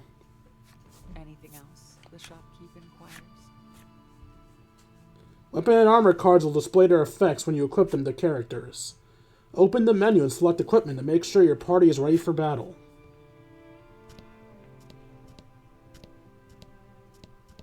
It's too dangerous to leave town alone. You decide to wait for the boy instead.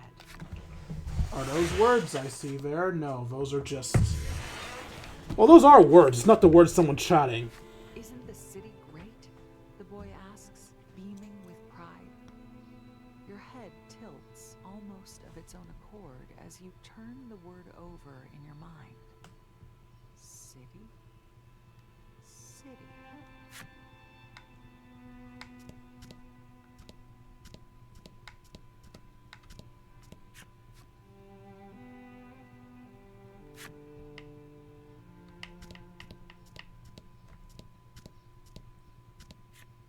You can't take your eyes off the bread.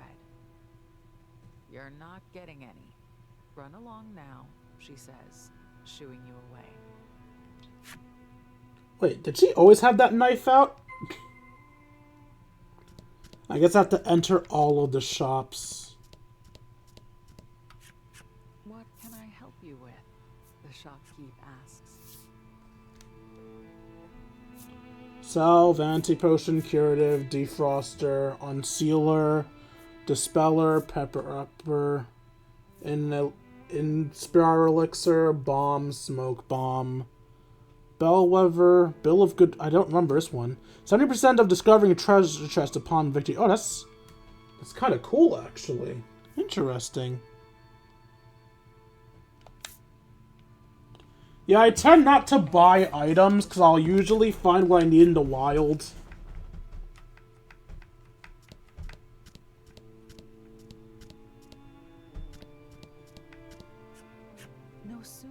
you set foot inside the game parlor, then you hear the boy at the counter call to you, "Let's play cards." How do we play?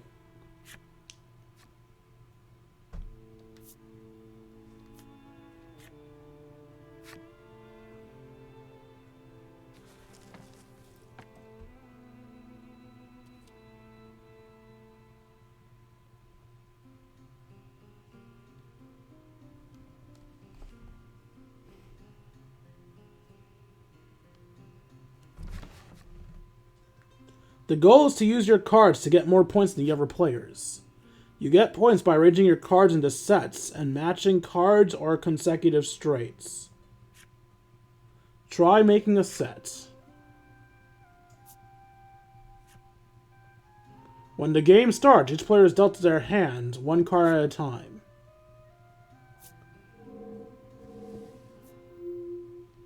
Allay's turn.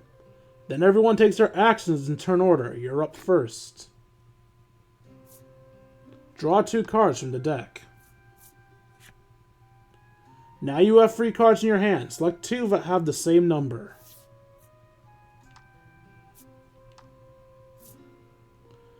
This is worth 4 points. Make a set of the selected cards? Sure.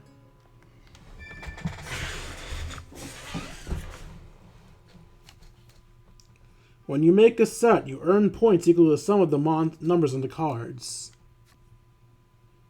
From any cards left over, you can choose 1 to remain in your hand. This is the end of your turn. Next, I'll act for the other player.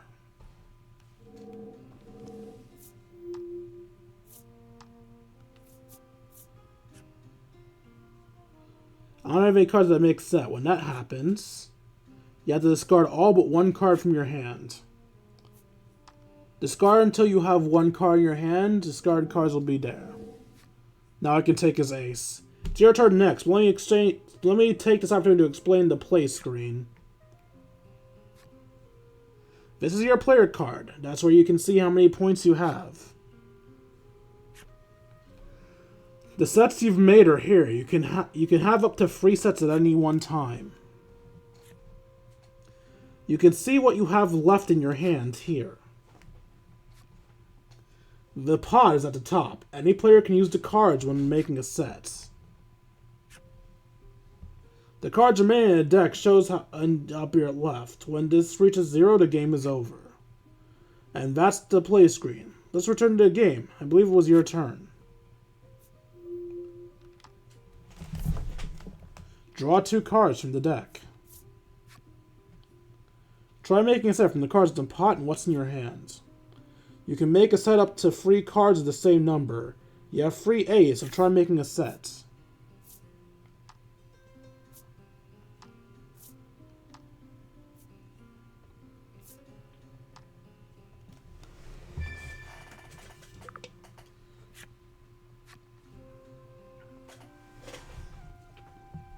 That's it for your turn.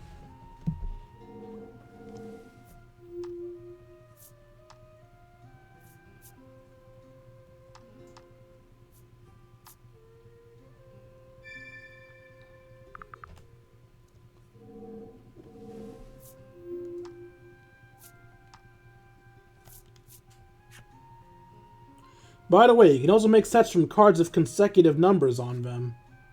But you can only make 1 set per turn. You can make a 2-card set with the 3s, or a 3-card set with 2, 3, 4, and make whichever one you want. I think I'll go 2, 3, 4.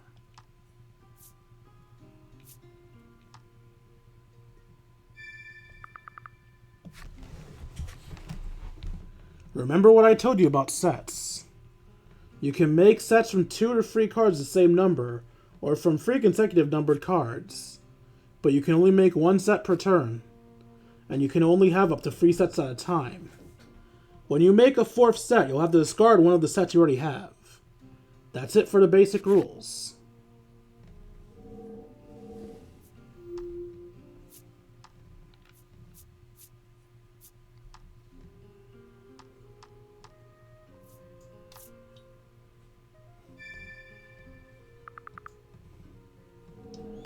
He's beating me by 1 point currently. I have the last turn.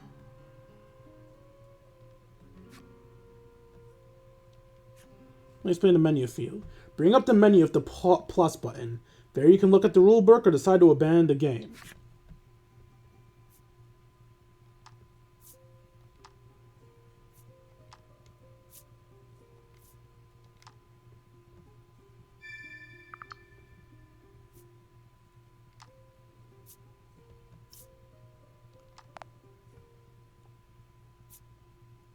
That's the game. Now then, who's the winner?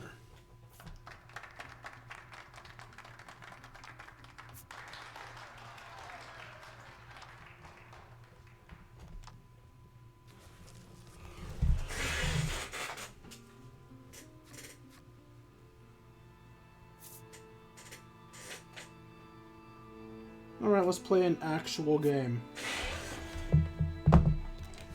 Because I don't remember, but I'm pretty sure winning a game actually gets you something.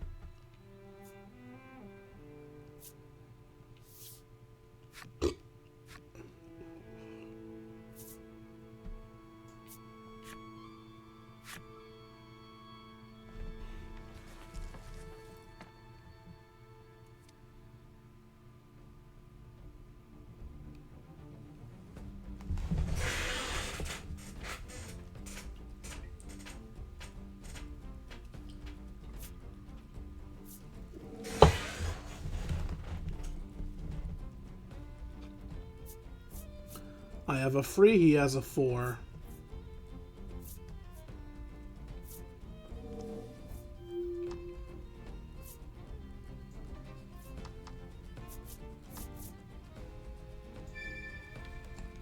Okay, so I know in his hand currently is a 2.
Okay, I'm winning.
Ooh!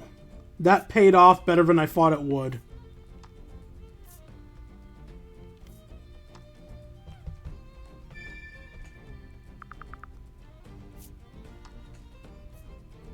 Okay, so we have 14, 10, and 9.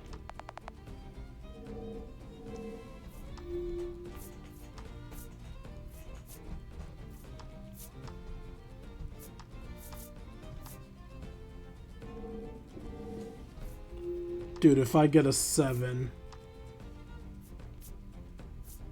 Nope.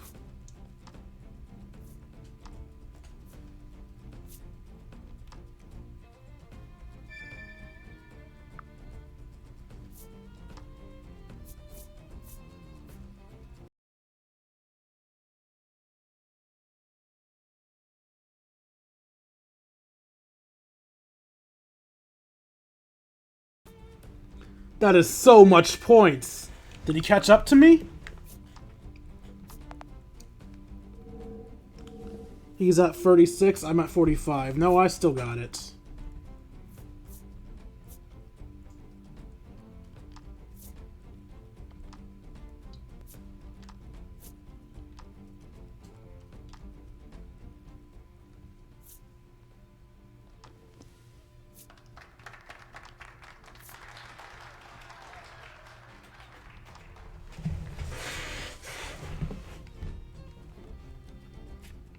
You're pretty good, the boy beams, placing a commemorative prize in your hand.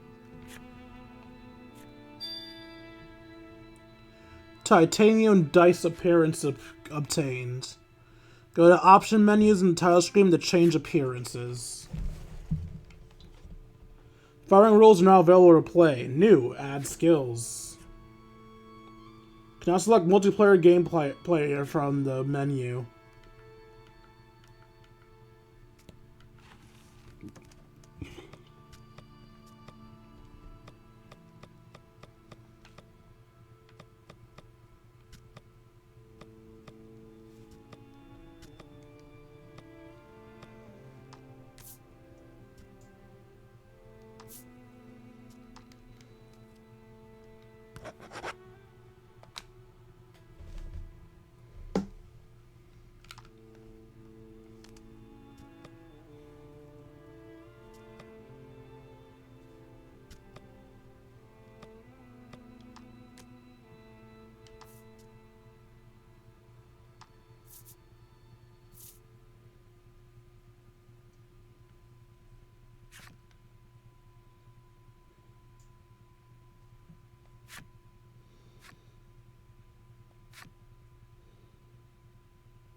Are you really a fan of dice if you don't constantly have metal dice?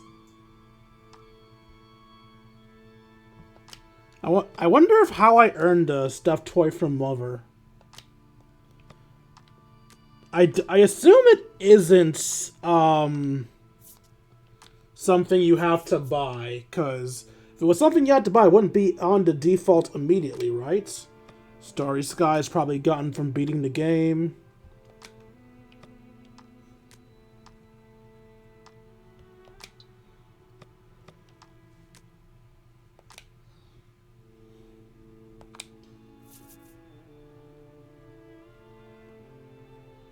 You can, of course, get more editables by doing the add-on content for the game.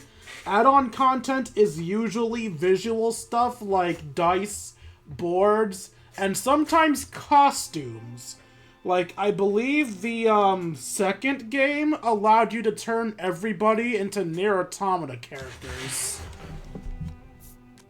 Anyway, let's go back to save 1. Save 1's the one I made, right? Yeah, I think save 1 is the one that I made.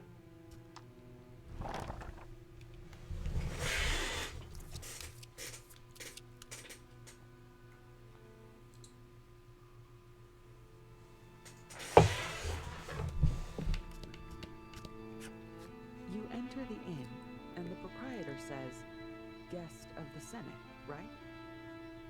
take your money then. Looks like you don't need to pay to rest here.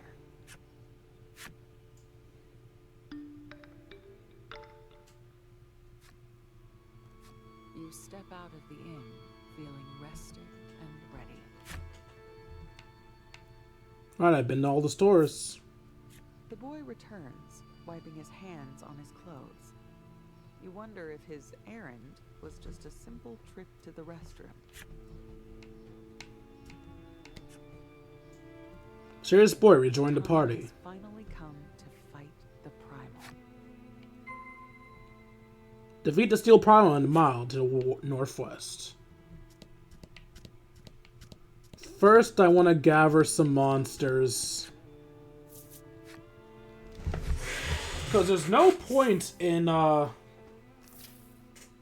spending money for monsters. The boy asks, "Do you think I can summon the monsters in the cards too?" Unsure yourself, you decide to test it right away. You can use monster cards as skills during battle. A single character can only have up to 5 types of monster cards. Select skills from the setup menu to choose which monster cards you want to use in battle. Reconfigure your monster cards? Sure.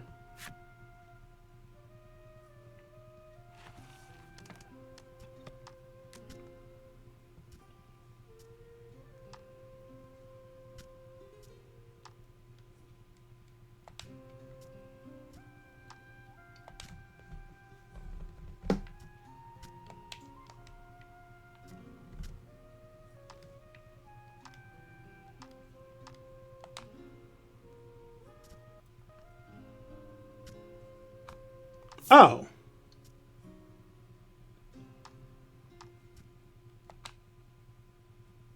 Oh, there you go.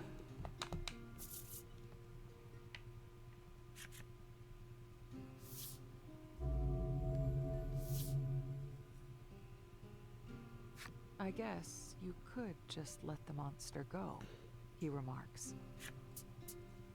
Let it go? Why would I ever want to do that? Faced with your hate-filled denial, he murmurs, "Right."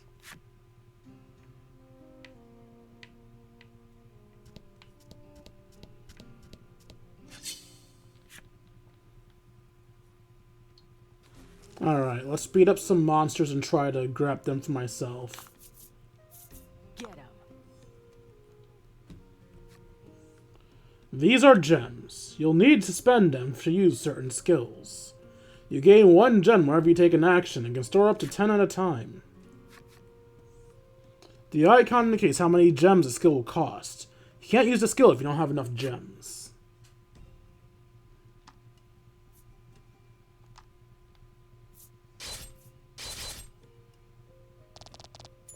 Yeah, see, I did 1 more damage than I was supposed to again.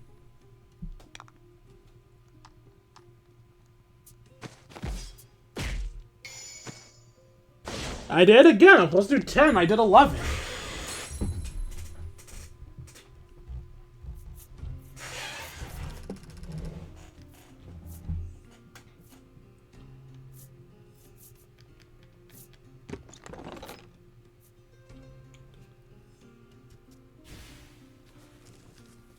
So the monster is a card drop.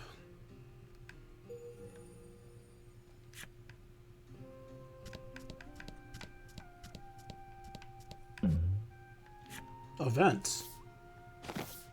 You spot something half buried in the sand and manage to work it free. It's a treasure chest. Alas, the lid is shut quite tight, and there's no keyhole in sight. But you worked so hard to get it out of the sand. This chest is opening, you decide, even if you have to smash it to pieces. Roll 4 or greater. Yes! You take up your weapon and whack the chest with vigor until you manage to break the lid. I would be so annoyed if the failure for this one makes you lose your weapon because it breaks. Pieces tumble out onto the ground. You're not sure what the right way to open it was. but you consider this safe cracked. 250. I think I have enough to get the boy's sword now.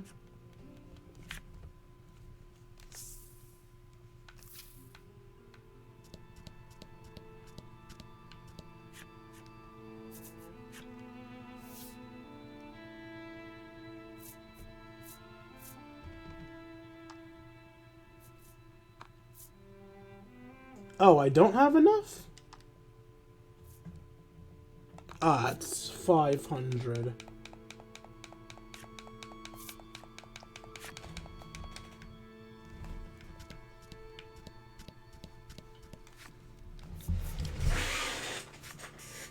I probably shouldn't try too long to get the monster. I know I do still have people watching that to think about, but...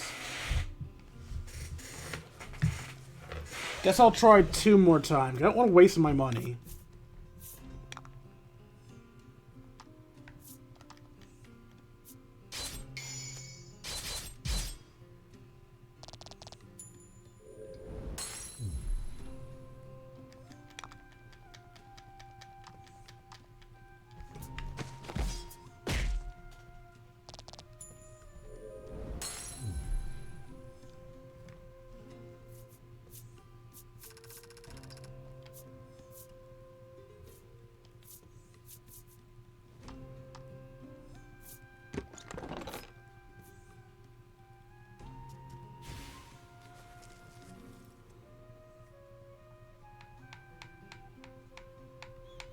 Alright, I can tell it's going to get old quick trying to do that, so I'm just going to go about my way.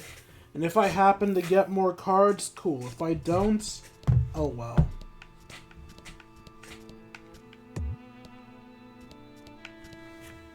The gatekeep, having gotten official notice from the senators, allows you to pass.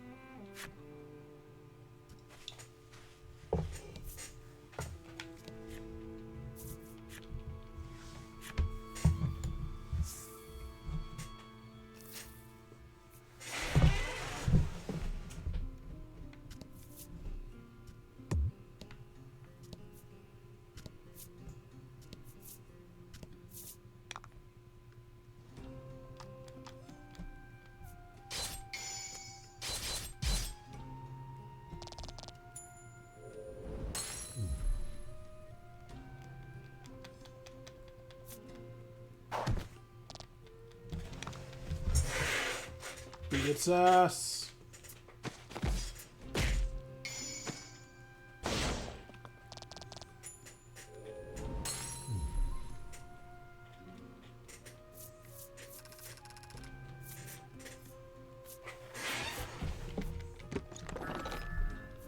Deal attack plus 4 damage.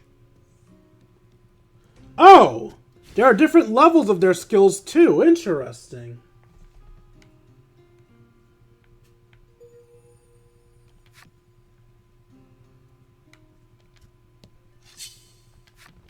I meant to go on the city, not in front of it. Oh well.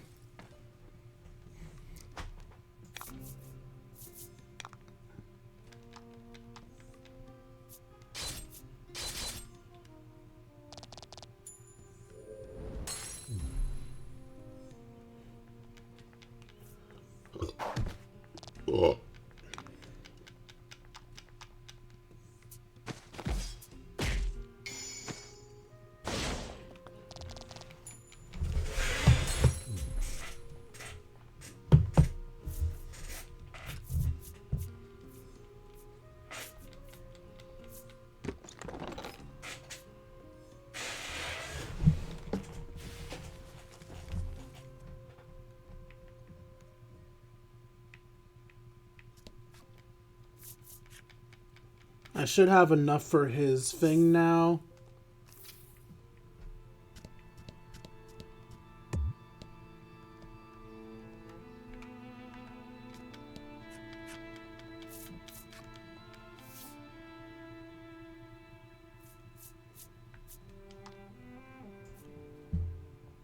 Oh, no I don't. I'm sorry. Oh wait, do I have to sell my gold chunks, or do they not just become gold automatically? Items. Yeah, there we go. Little gold nugget.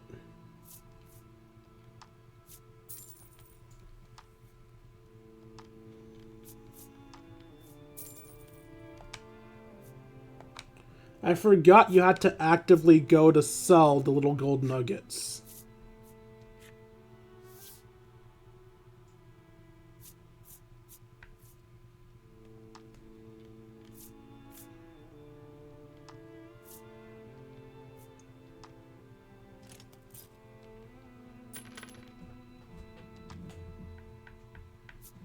I have 160 left. How much does the Ring of Protection cost?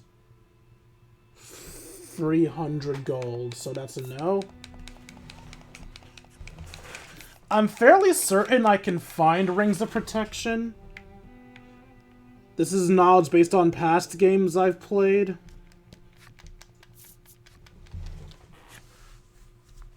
They aren't like super readily available, but you'll find them, so I'll try not to buy them unless I absolutely have to.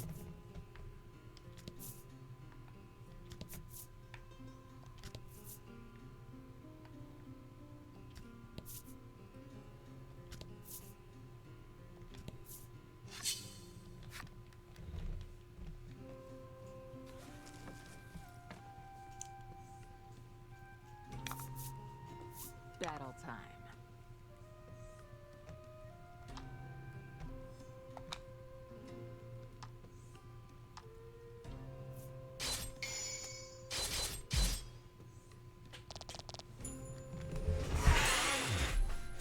Oh.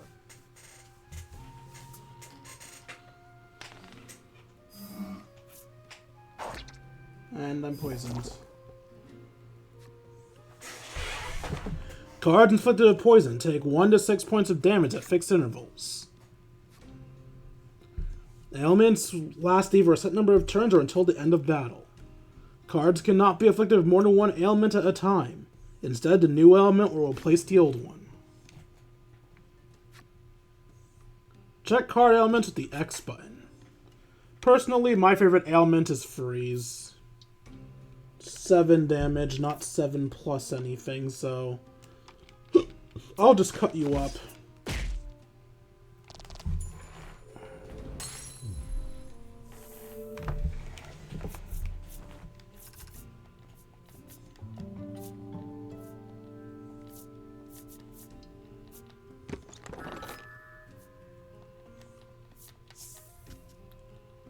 Wait, what just happened? Did I accidentally get rid of my 2-star? Did I fuck up by clicking too quickly?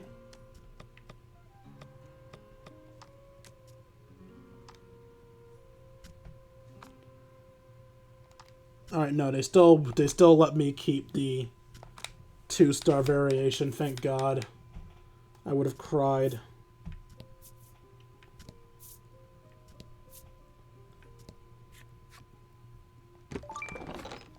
$300 more gold. I can get a Ring of Protection if I so choose.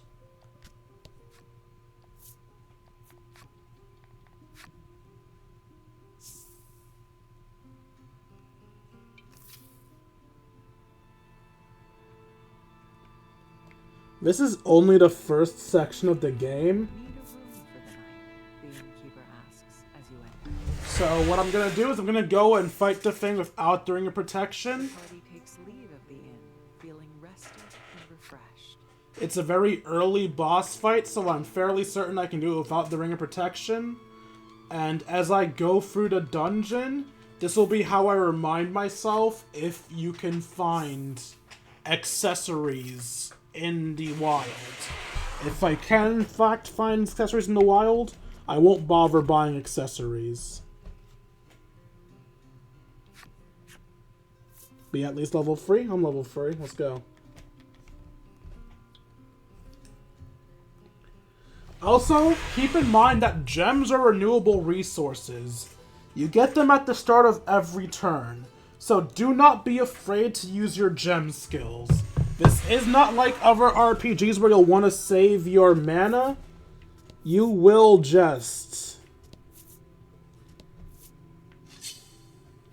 You will inevitably get your gems back, so don't worry.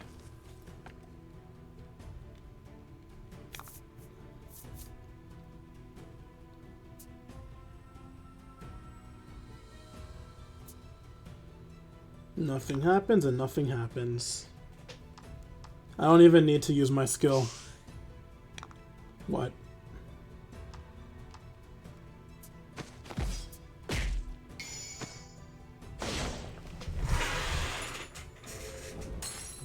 I was not expecting to miss. For some reason, the monster doesn't attack. It just stares at you silently. Why do I feel like I'm the bad guy here?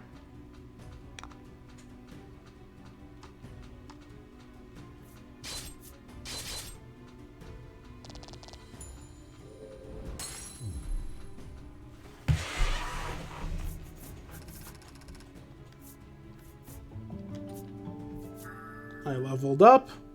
Dreaming Maiden. Recover skills and item used by self to heal 5 extra HP. Oh, recovery skills and items used by self heal 5 extra HP.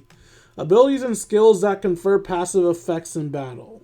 They take effect automatically without needing to be equipped.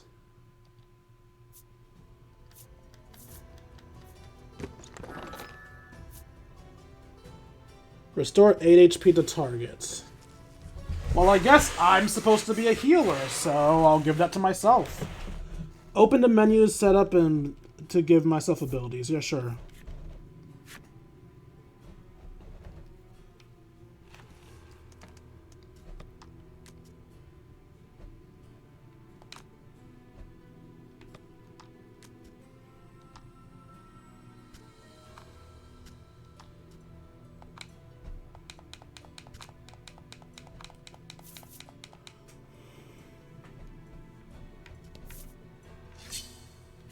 Another one?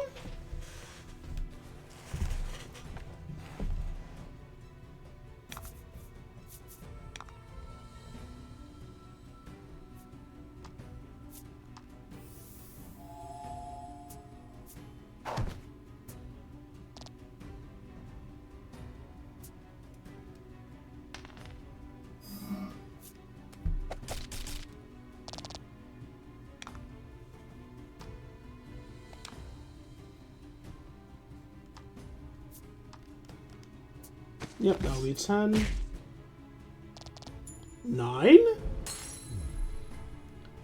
So I can do one more or one less than is expected.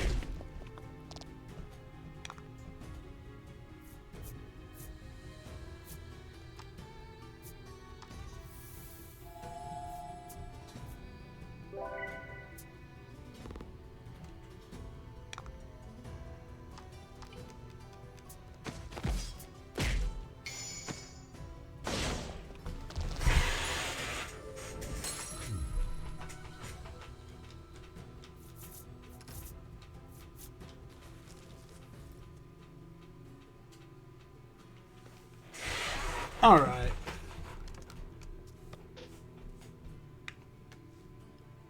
Your attack is lesser than mine, but it's clear that I'm going to end up being our healer, even though my attack is stronger, so I guess I'll give you the Wasp.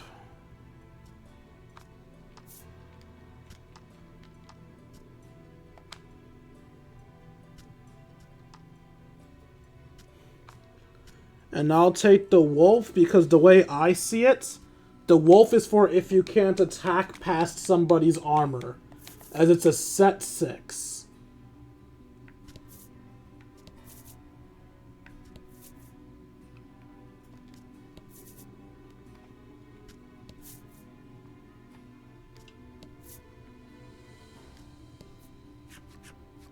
What's this, you ask? The boy tells you it's a mine cart. Seeing the intrigue glimmer in your eyes, the boy says, walking is a pain, so we might as well get in. When when you board a minecart, it'll automatically move to the end of the line. Board the minecart? Not yet.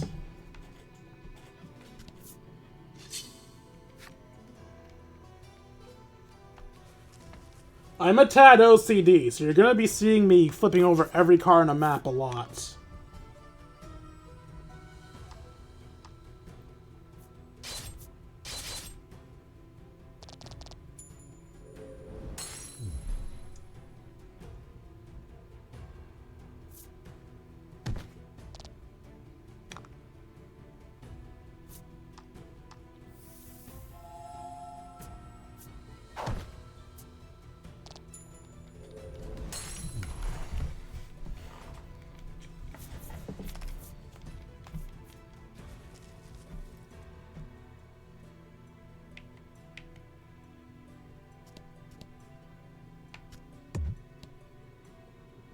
Ah, okay.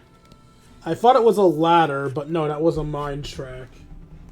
And you can't go into a mine track without using the mine carts.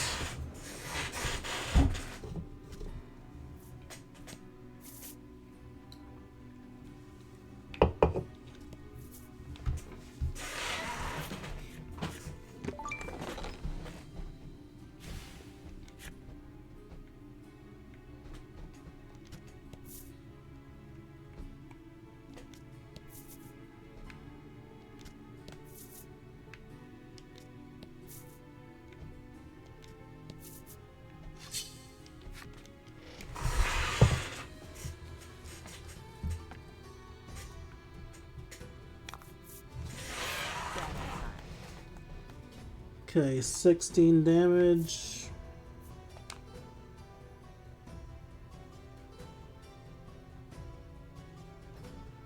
So 8 damage or almost guaranteed death.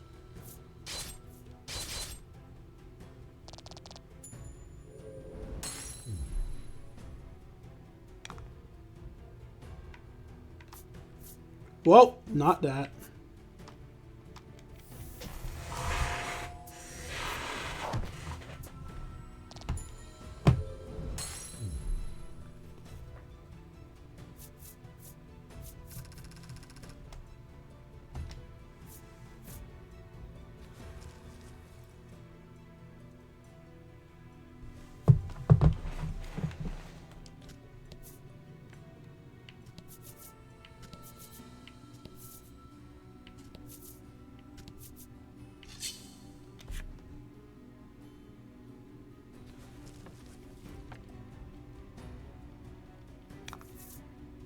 Battle time.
No poison for us.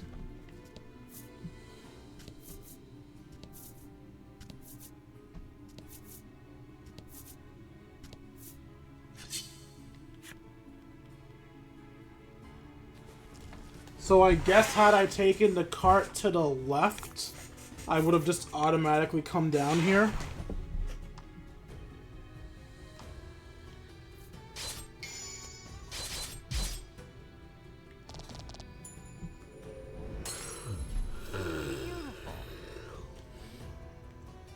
I'll deal exactly 12 in Fury. But as we've established, this game is very unreliable with its damage. And monsters can crit.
Yep, I was right not to buy a Ring of Protection.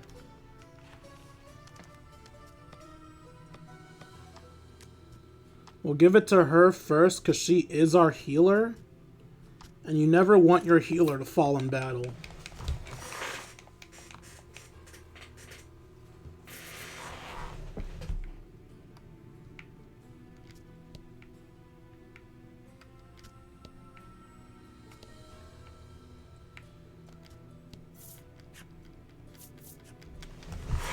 And is this gonna put me exactly where I think it is?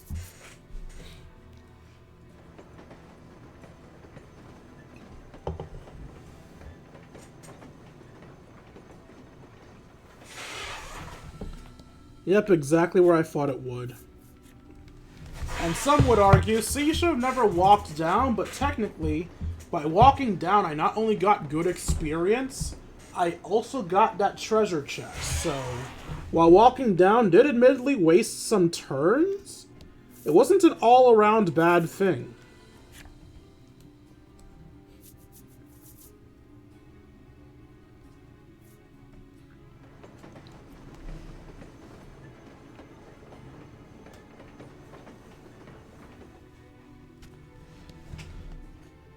Alright, that's the path I tried to enter before but couldn't. Alright, so anything extra in here has officially been discovered.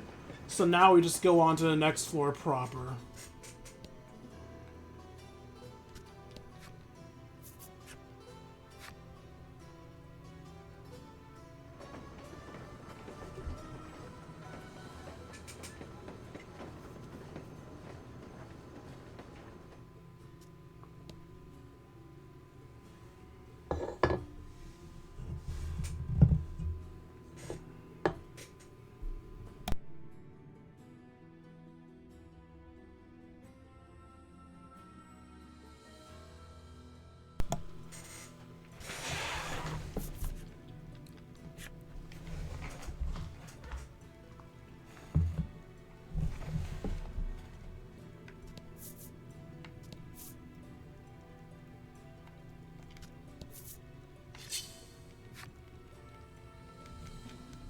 Don't know which way is the right way and which way is the wrong way. So I can't go the wrong way first.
This would have been so handy to have back home, you whisper to yourself.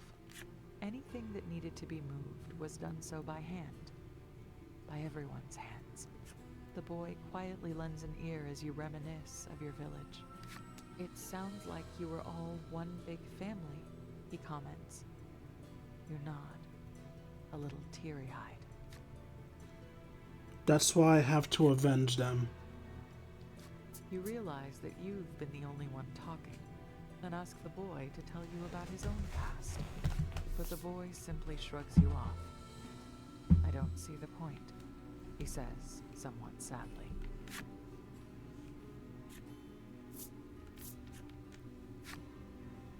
This is gonna bring me down to the lower section I was just past. Yep, lower section.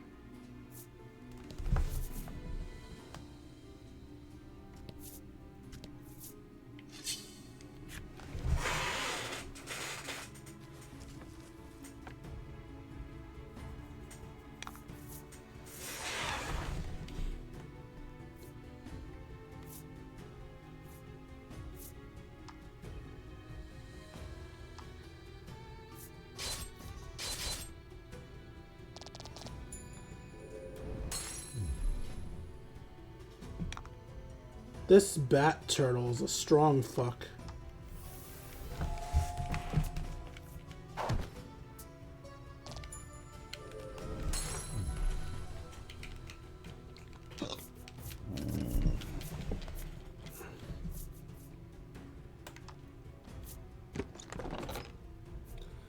The one time I don't choose the... Okay, I'm just choosing the first one from now on.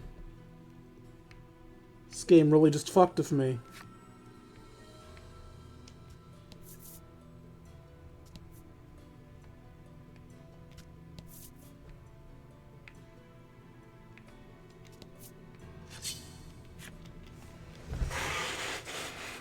There is another reason to flip over every card on the board other than OCD, and that's because of event cards. Because sometimes it is specific spaces that will give you event cards. So you do genuinely want to go on every space in the map at least once to make sure you don't miss any events. Some event cards are specific spaces on the board. Some event cards are just being near a specific type of terrain. Ooh, level 3 Poison Sludge. Inflict poison if your roll is 4 or greater. That's my highest star thing yet.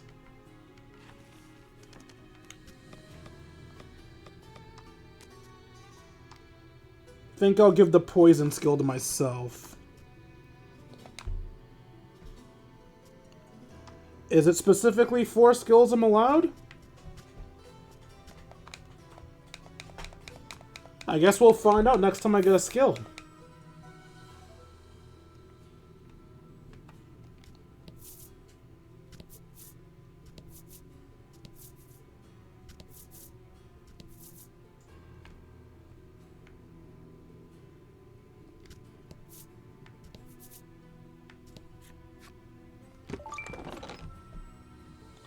Add 5 to a target's attack for 5 turns.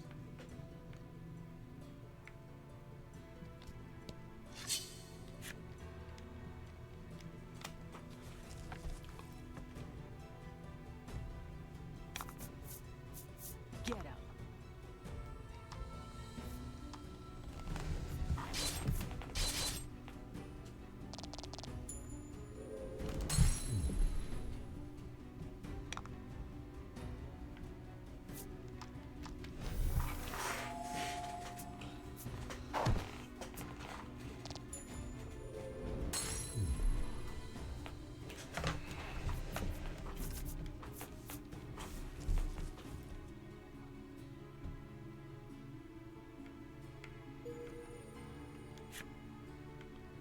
Iron Tortoise's background obtained. Whoops. Don't know how I went down, just short of what I was aiming for.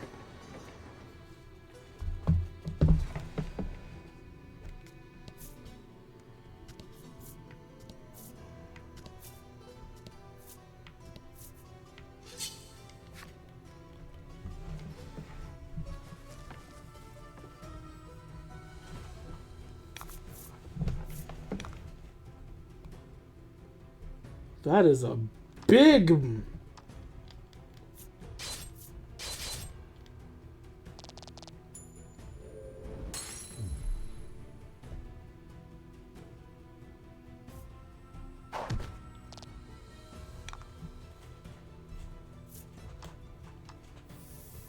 Luckily, the biggest of boys doesn't do much damage to me.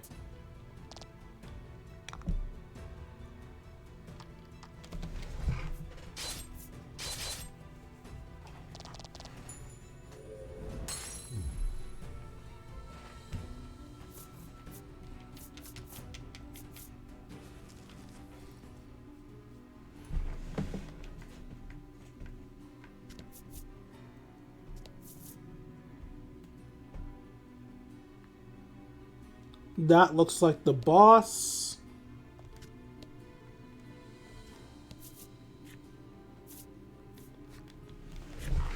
Always go the wrong way first. We want as much experience and items as we can. Thus are the rules of RPGs. At least when annoying people like me are playing them.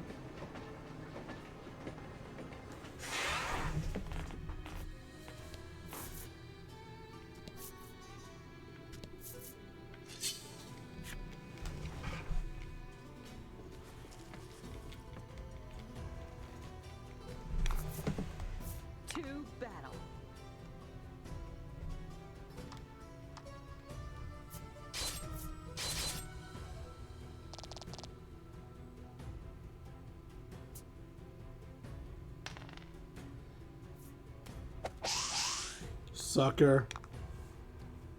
Perish.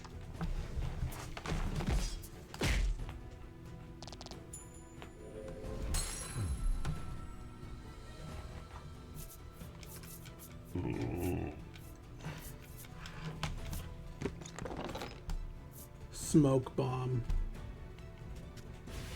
Looks like I missed a strong attack.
Alright, time to go take on the boss now.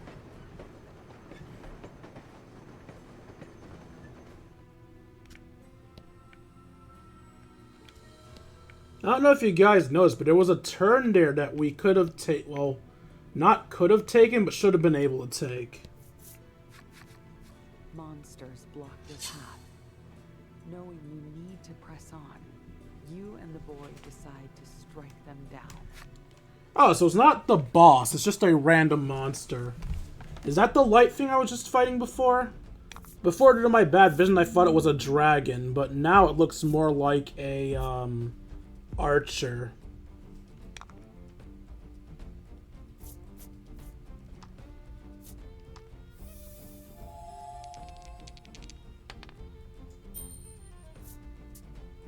Get poisoned.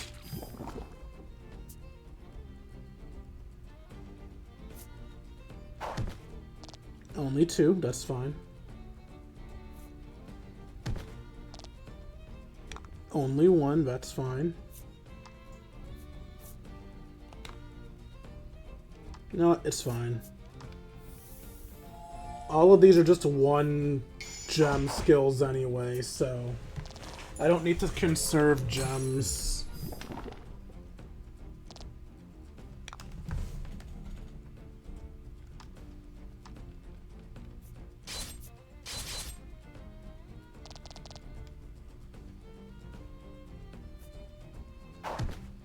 Ow.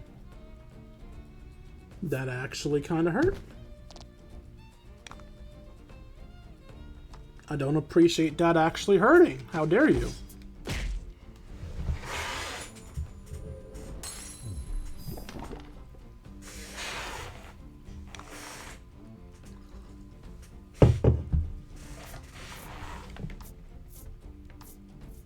Okay, so he has 16 plus 4.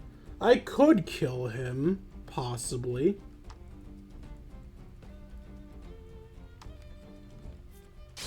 Alternatively,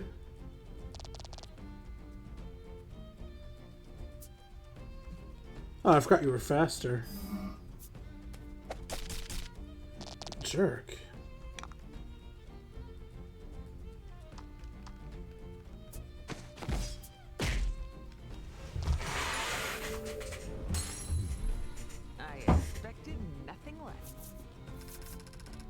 Can bosses be tamed too? Will to live. Recover 4 HP after combat ends.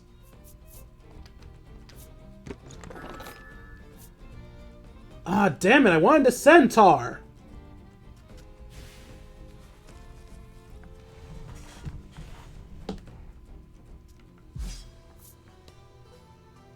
But I guess it is cool that they gave me a chance to get literally any skill. Alright, let's see what the maximum allowed to get is. Now I can add the 5th. Now is that the last I can add to her thing? And if you guys are wondering why I keep giving them to her, I'm trying to give her the, I'm trying to give her all of the, like, indirect damage, aka, and assist stuff. I'm trying to give him the DPS stuff. If I got the stupid light arrow attack, I would have given it to him. Oh, that's how I take the alternative path. You heave the lever over to the other side. You hear rails squeaking somewhere off in the distance as they slide into place.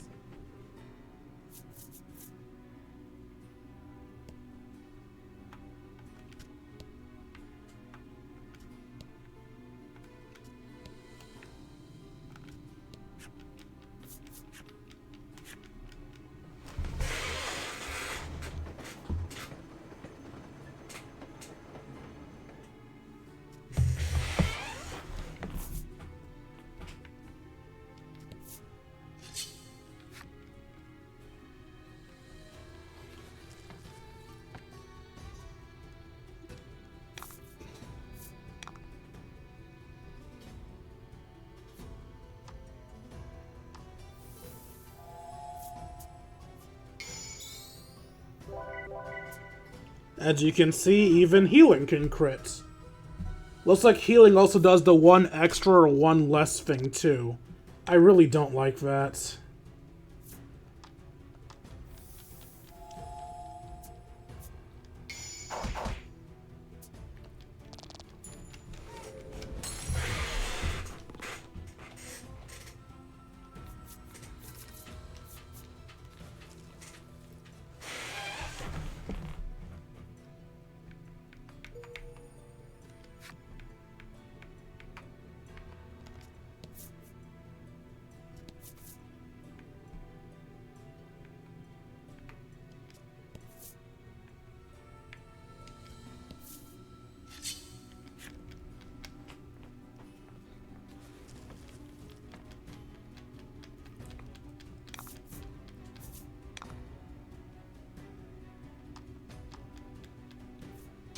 Instant kill. And instant kill. Or you're faster than me.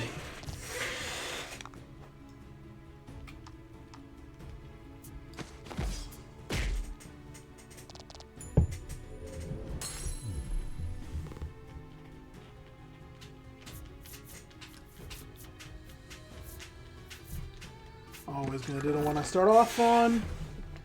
Ooh, Freestar Wolf, 9 damage.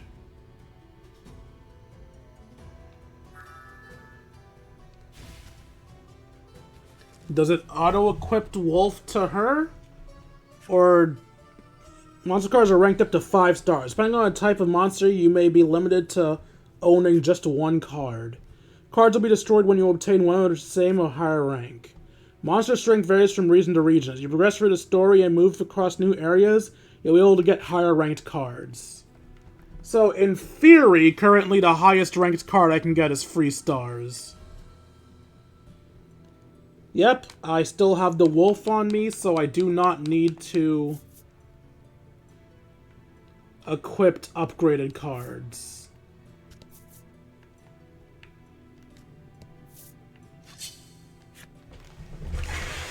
The enemy!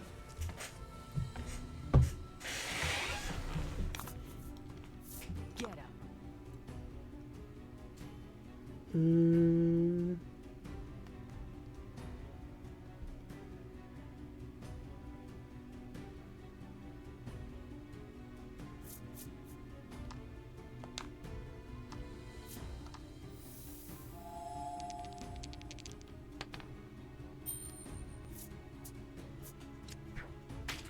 Oh, and if you're wondering if rolling a 10 will be a crit or something, it won't.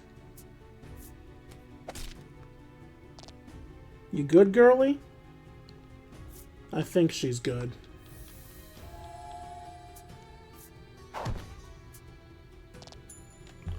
Alright, that was necessary, because I would have been 1 off from killing him.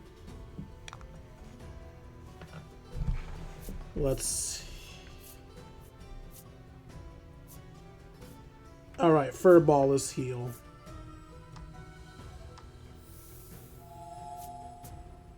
Keep myself topped up. Come at me, bitch.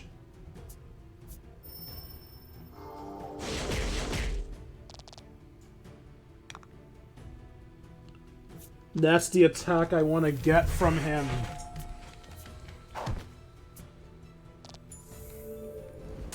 Give me your light arrow, you shit.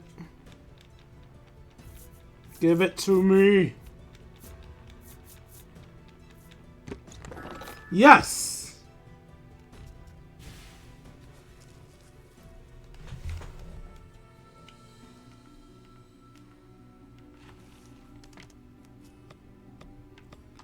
Alright, I intend on giving it to him, but first, let's see what the max number of skills I can have is.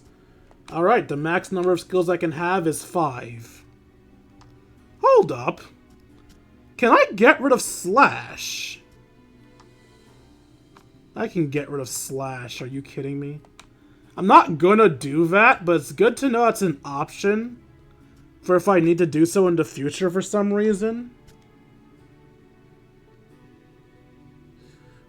The Centaur is just outright better than the Wasp.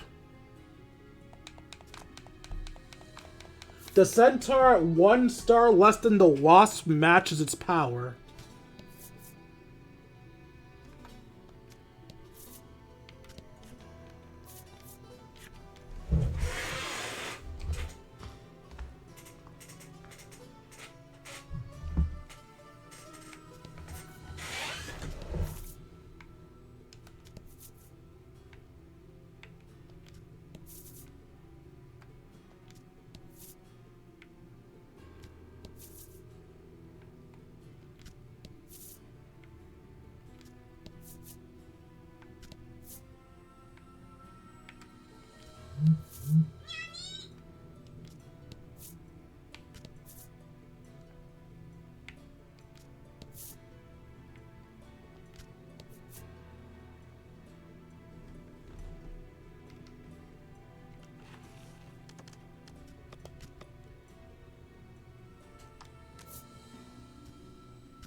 Alright, let's go for it.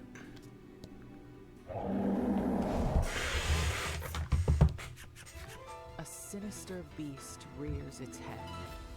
It appears to be the Steel Primal. The monster seems enraged and has lost its senses.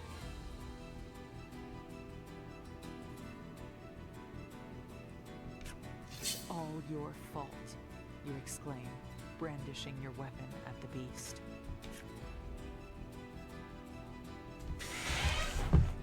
This is human fault. The primal unleashes a roar, then lunges at you. It looks like it will be weak to light, so I think I got that light attack just in the nick of time. Would have been cooler if I got the 2-star one available to me, yeah, but can't always get what you want. Happenstance cards will trigger each turn during the battle. Add free to allies' defense. So we'll take 1 to 2 damage for attack's turn. Happenstance can sometimes occur during battle. You can see their effect with the X button.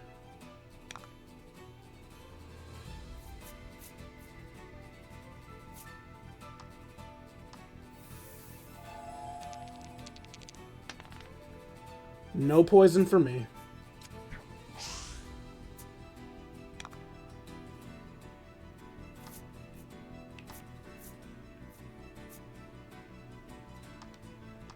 So is this, super effective or what? 15. Some of your attacks are elemental in nature. The 6 elements are fire, water, bolt, wind, light, and dark.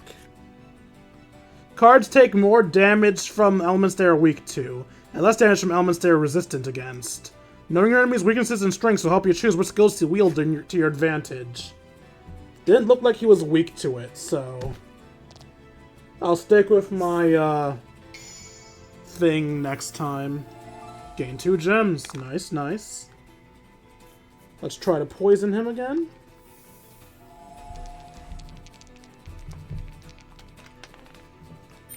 There we go.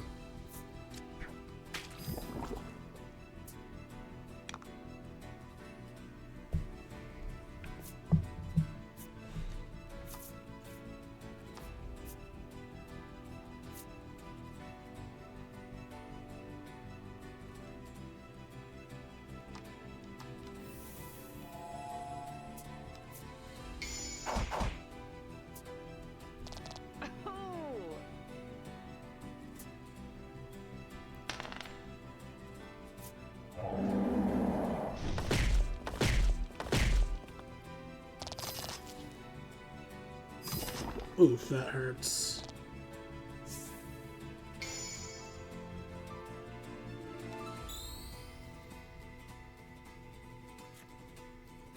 Cards with attack down have lower attack. Obviously.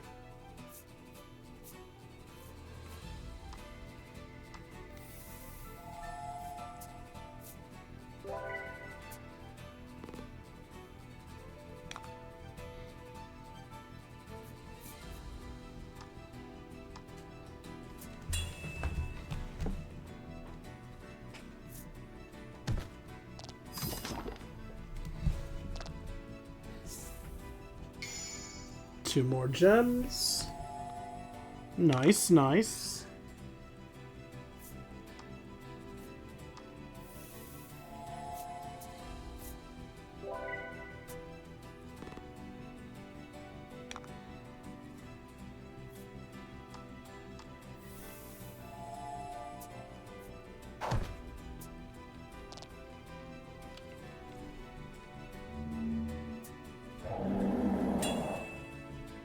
Shields up.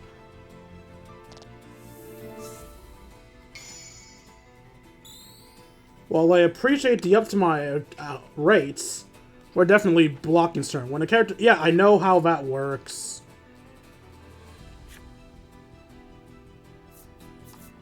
I can read. Oh my god, stop doing that.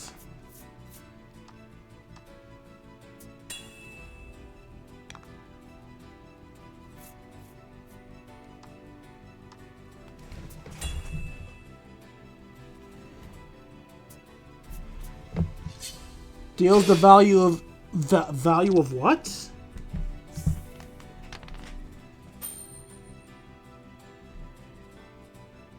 Dice rolled by allies and enemies will all land on 1.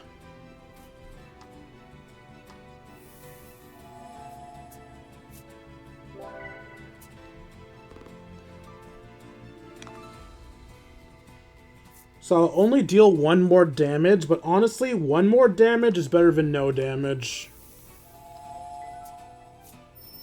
Actually, no, I don't roll for mines. I just attack straight up. What am I saying?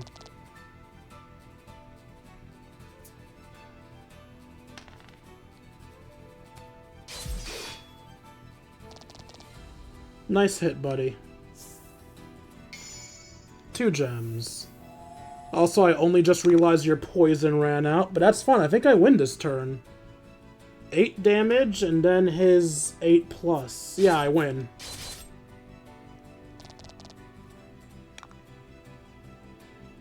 Good fight, big guy.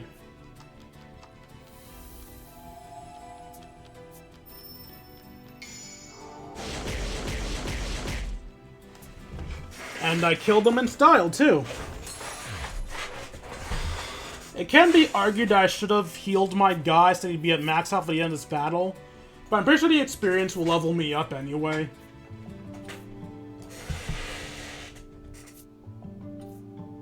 Yep.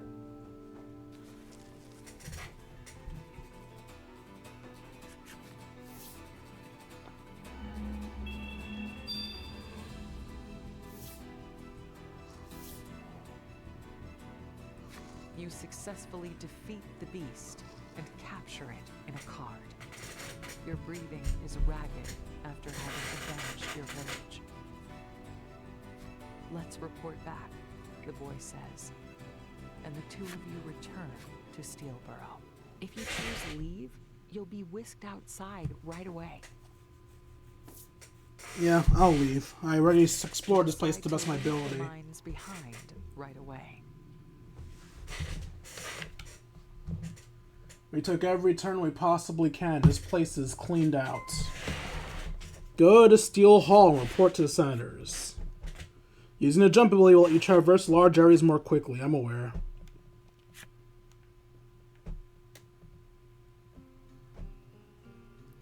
Alright, we'll talk to the senators, then we'll end the episode.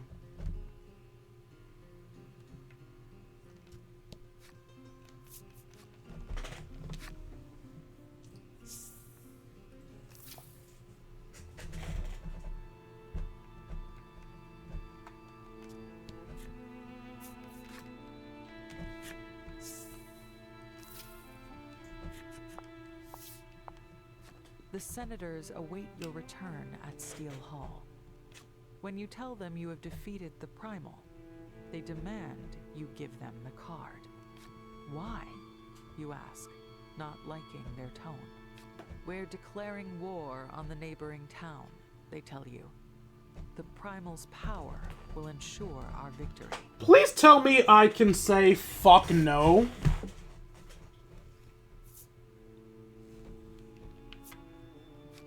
Fighting beasts is hard enough. And now they want to fight other humans? I'm keeping the card, you say decisively. One of the men then turns to the boy and shouts, "Get that card." As ordered, the boy pushes you and takes the Steel Primal's card. Well, fuck, he beat me pretty damn easily. Take the Steel Primal card back from the mystery boy. Oh, God. Oh, this is happening now.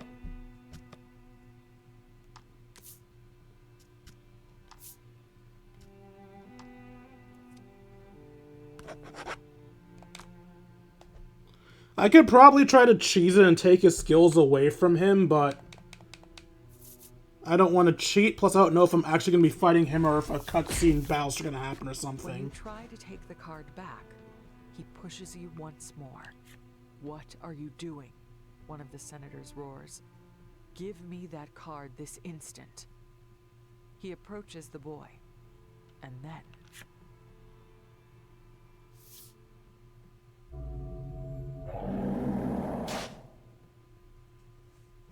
Wait, what? The senators, taken aback, demand to know what the boy is doing. I'm guessing getting revenge. Getting revenge, he answers with a twisted grin. Did you forget who took you in, you fool? One senator demands fiercely. The boy spits and glares at the men. I haven't forgotten. You took me in and treated me like an animal. So he's getting revenge for the horrible things the senators have done to him. I'm a human being, he shouts, before killing every last one of them.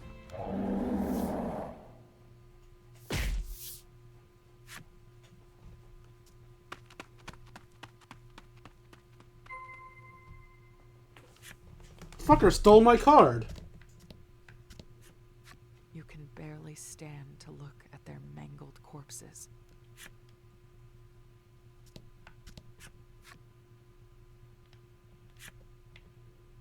Oh, at least that one was tilted in a different direction. Oh, they're all tilted in different directions. That's a neat detail.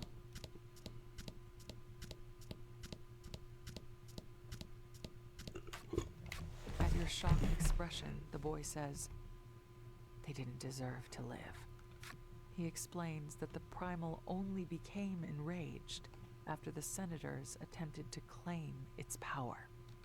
He also tells you that it was those same senators that sent the monsters to your village. Because if everyone was dead, I'd want to get revenge. It was all a ploy to get the Subterrans' power to control monsters. Faced with the truth, you find yourself at a loss for words. The fuck? Oh! People will come after us. Let's go, he says, then pulls you along. Escape Steelborough. Leave? Yes.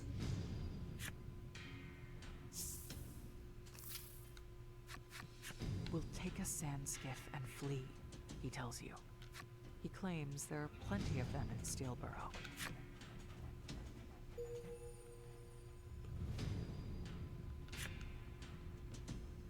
Alright, I think that's enough for this episode. Let's read the flip side stories we've obtained, and then we'll end off the stream.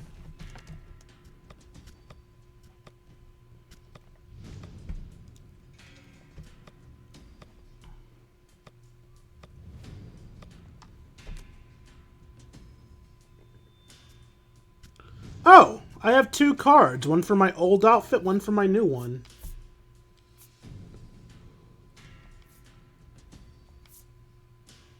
The guard dreams of the village underground, stained in blood. Of the sight of her family she was powerless to protect. Well, that is... Oh, wow, that's so clever, but so dark. She went from dreaming of the above ground to dreaming... Oh, wow. Oh, that's the worst possible pain. Oh, wow. Those people control the monsters. Make them act like executioners of their will. We judge this power a threat to the world, and we'll seal it away here. Oops. Oopsie doopsie. Alright, I got the flip side of the senator.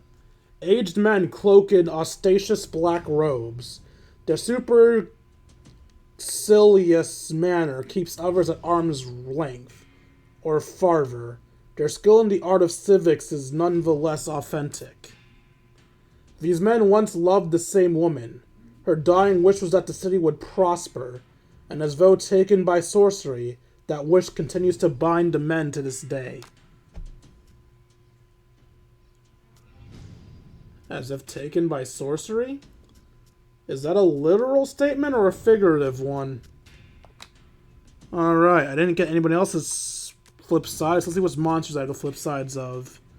I believe I got the wolf's flip side. Yeah, I did. Wolf. We bare our fangs at the hubristic humans, so as to remind them that they are little more than helpless prey. We love the arrogant humans who will become our flesh and blood, help us prosper whenever they try to flee, we follow. I think I got the Iron Turtles as well. Yep. Though indeed slow on the ground, this creature can fly swiftly through the air. It is prized as a symbol of eternal youth. The hardness of its shell is akin to steel, and yet once flipped over onto its shell, it cannot right itself again. I don't think I have the... Oh, I do have the wasp. Turf wars among killer wasps are violent affairs. They trail opposing colony members to their nests, and they attack with the thorns they hold. A horrible fate awaits the queen of the defeated colony. Eggs are laid upon her while she lives, so that her soft body shall nurture the larvae. God damn, that is horrible. Why? A beast boasting soft hair with a bounce. Its locks protect its body from physical shock, and consequently also protect its very life. A fur ball is ever a ball of fur. This is quite convenient when it's cold, though more than a few perish from heat stroke when it's warm. A just creature is a protector of the weak, keeper of peace, friend of nature, and ruthless slayer of evildoers. At least, that's how I would define it. But what constitutes a just creature to the monsters? Humans have no way of knowing. Don't have that its background, so I'm not reading it yet. Don't have its background, so I'm not reading it yet. I picked up a real strong, sturdy hammer in the forest today. Can't wait to show it off to my friends. Yep, this is how I'll get my revenge on all those bullies. Starting tomorrow, I'll pay him a visit one by one.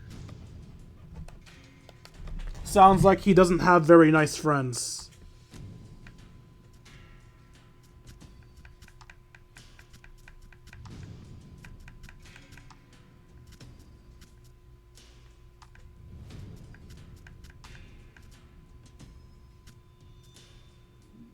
I got that guy's card, so most likely I'll gain his background by using him.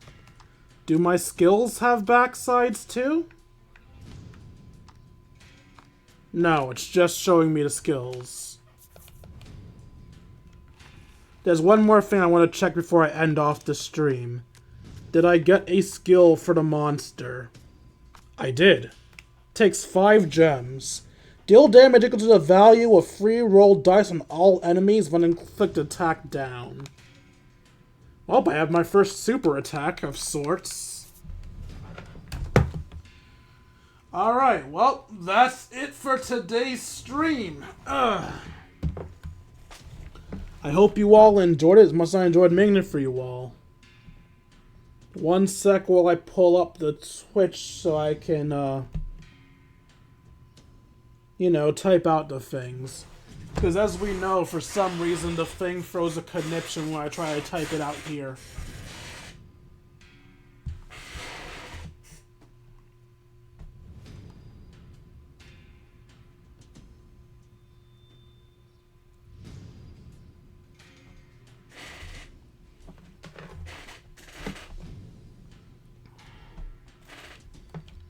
Perhaps I should start having the stream just running in the background so I don't have to make people wait to end the stream.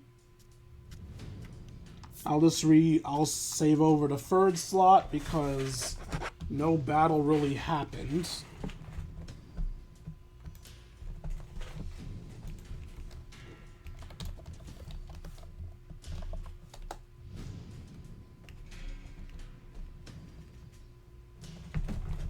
Ow. Alright, I hope you guys enjoyed the stream as I enjoyed making it for you all.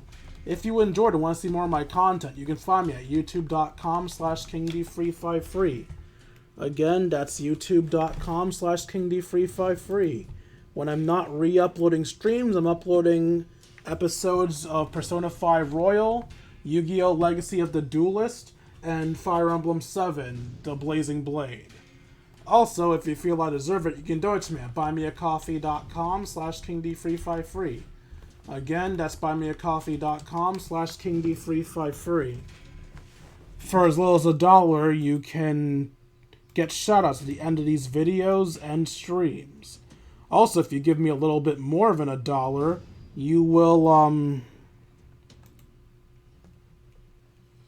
get little extra bonuses in my Discord. Speaking of my Discord, if you'd like to join that, you can join at the link I'm about to post in the chat.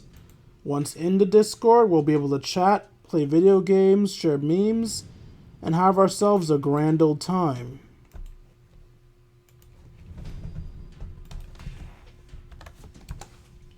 Like, comment, subscribe, and fun. I'll see all you beautiful people later. Deuces, Kingdom.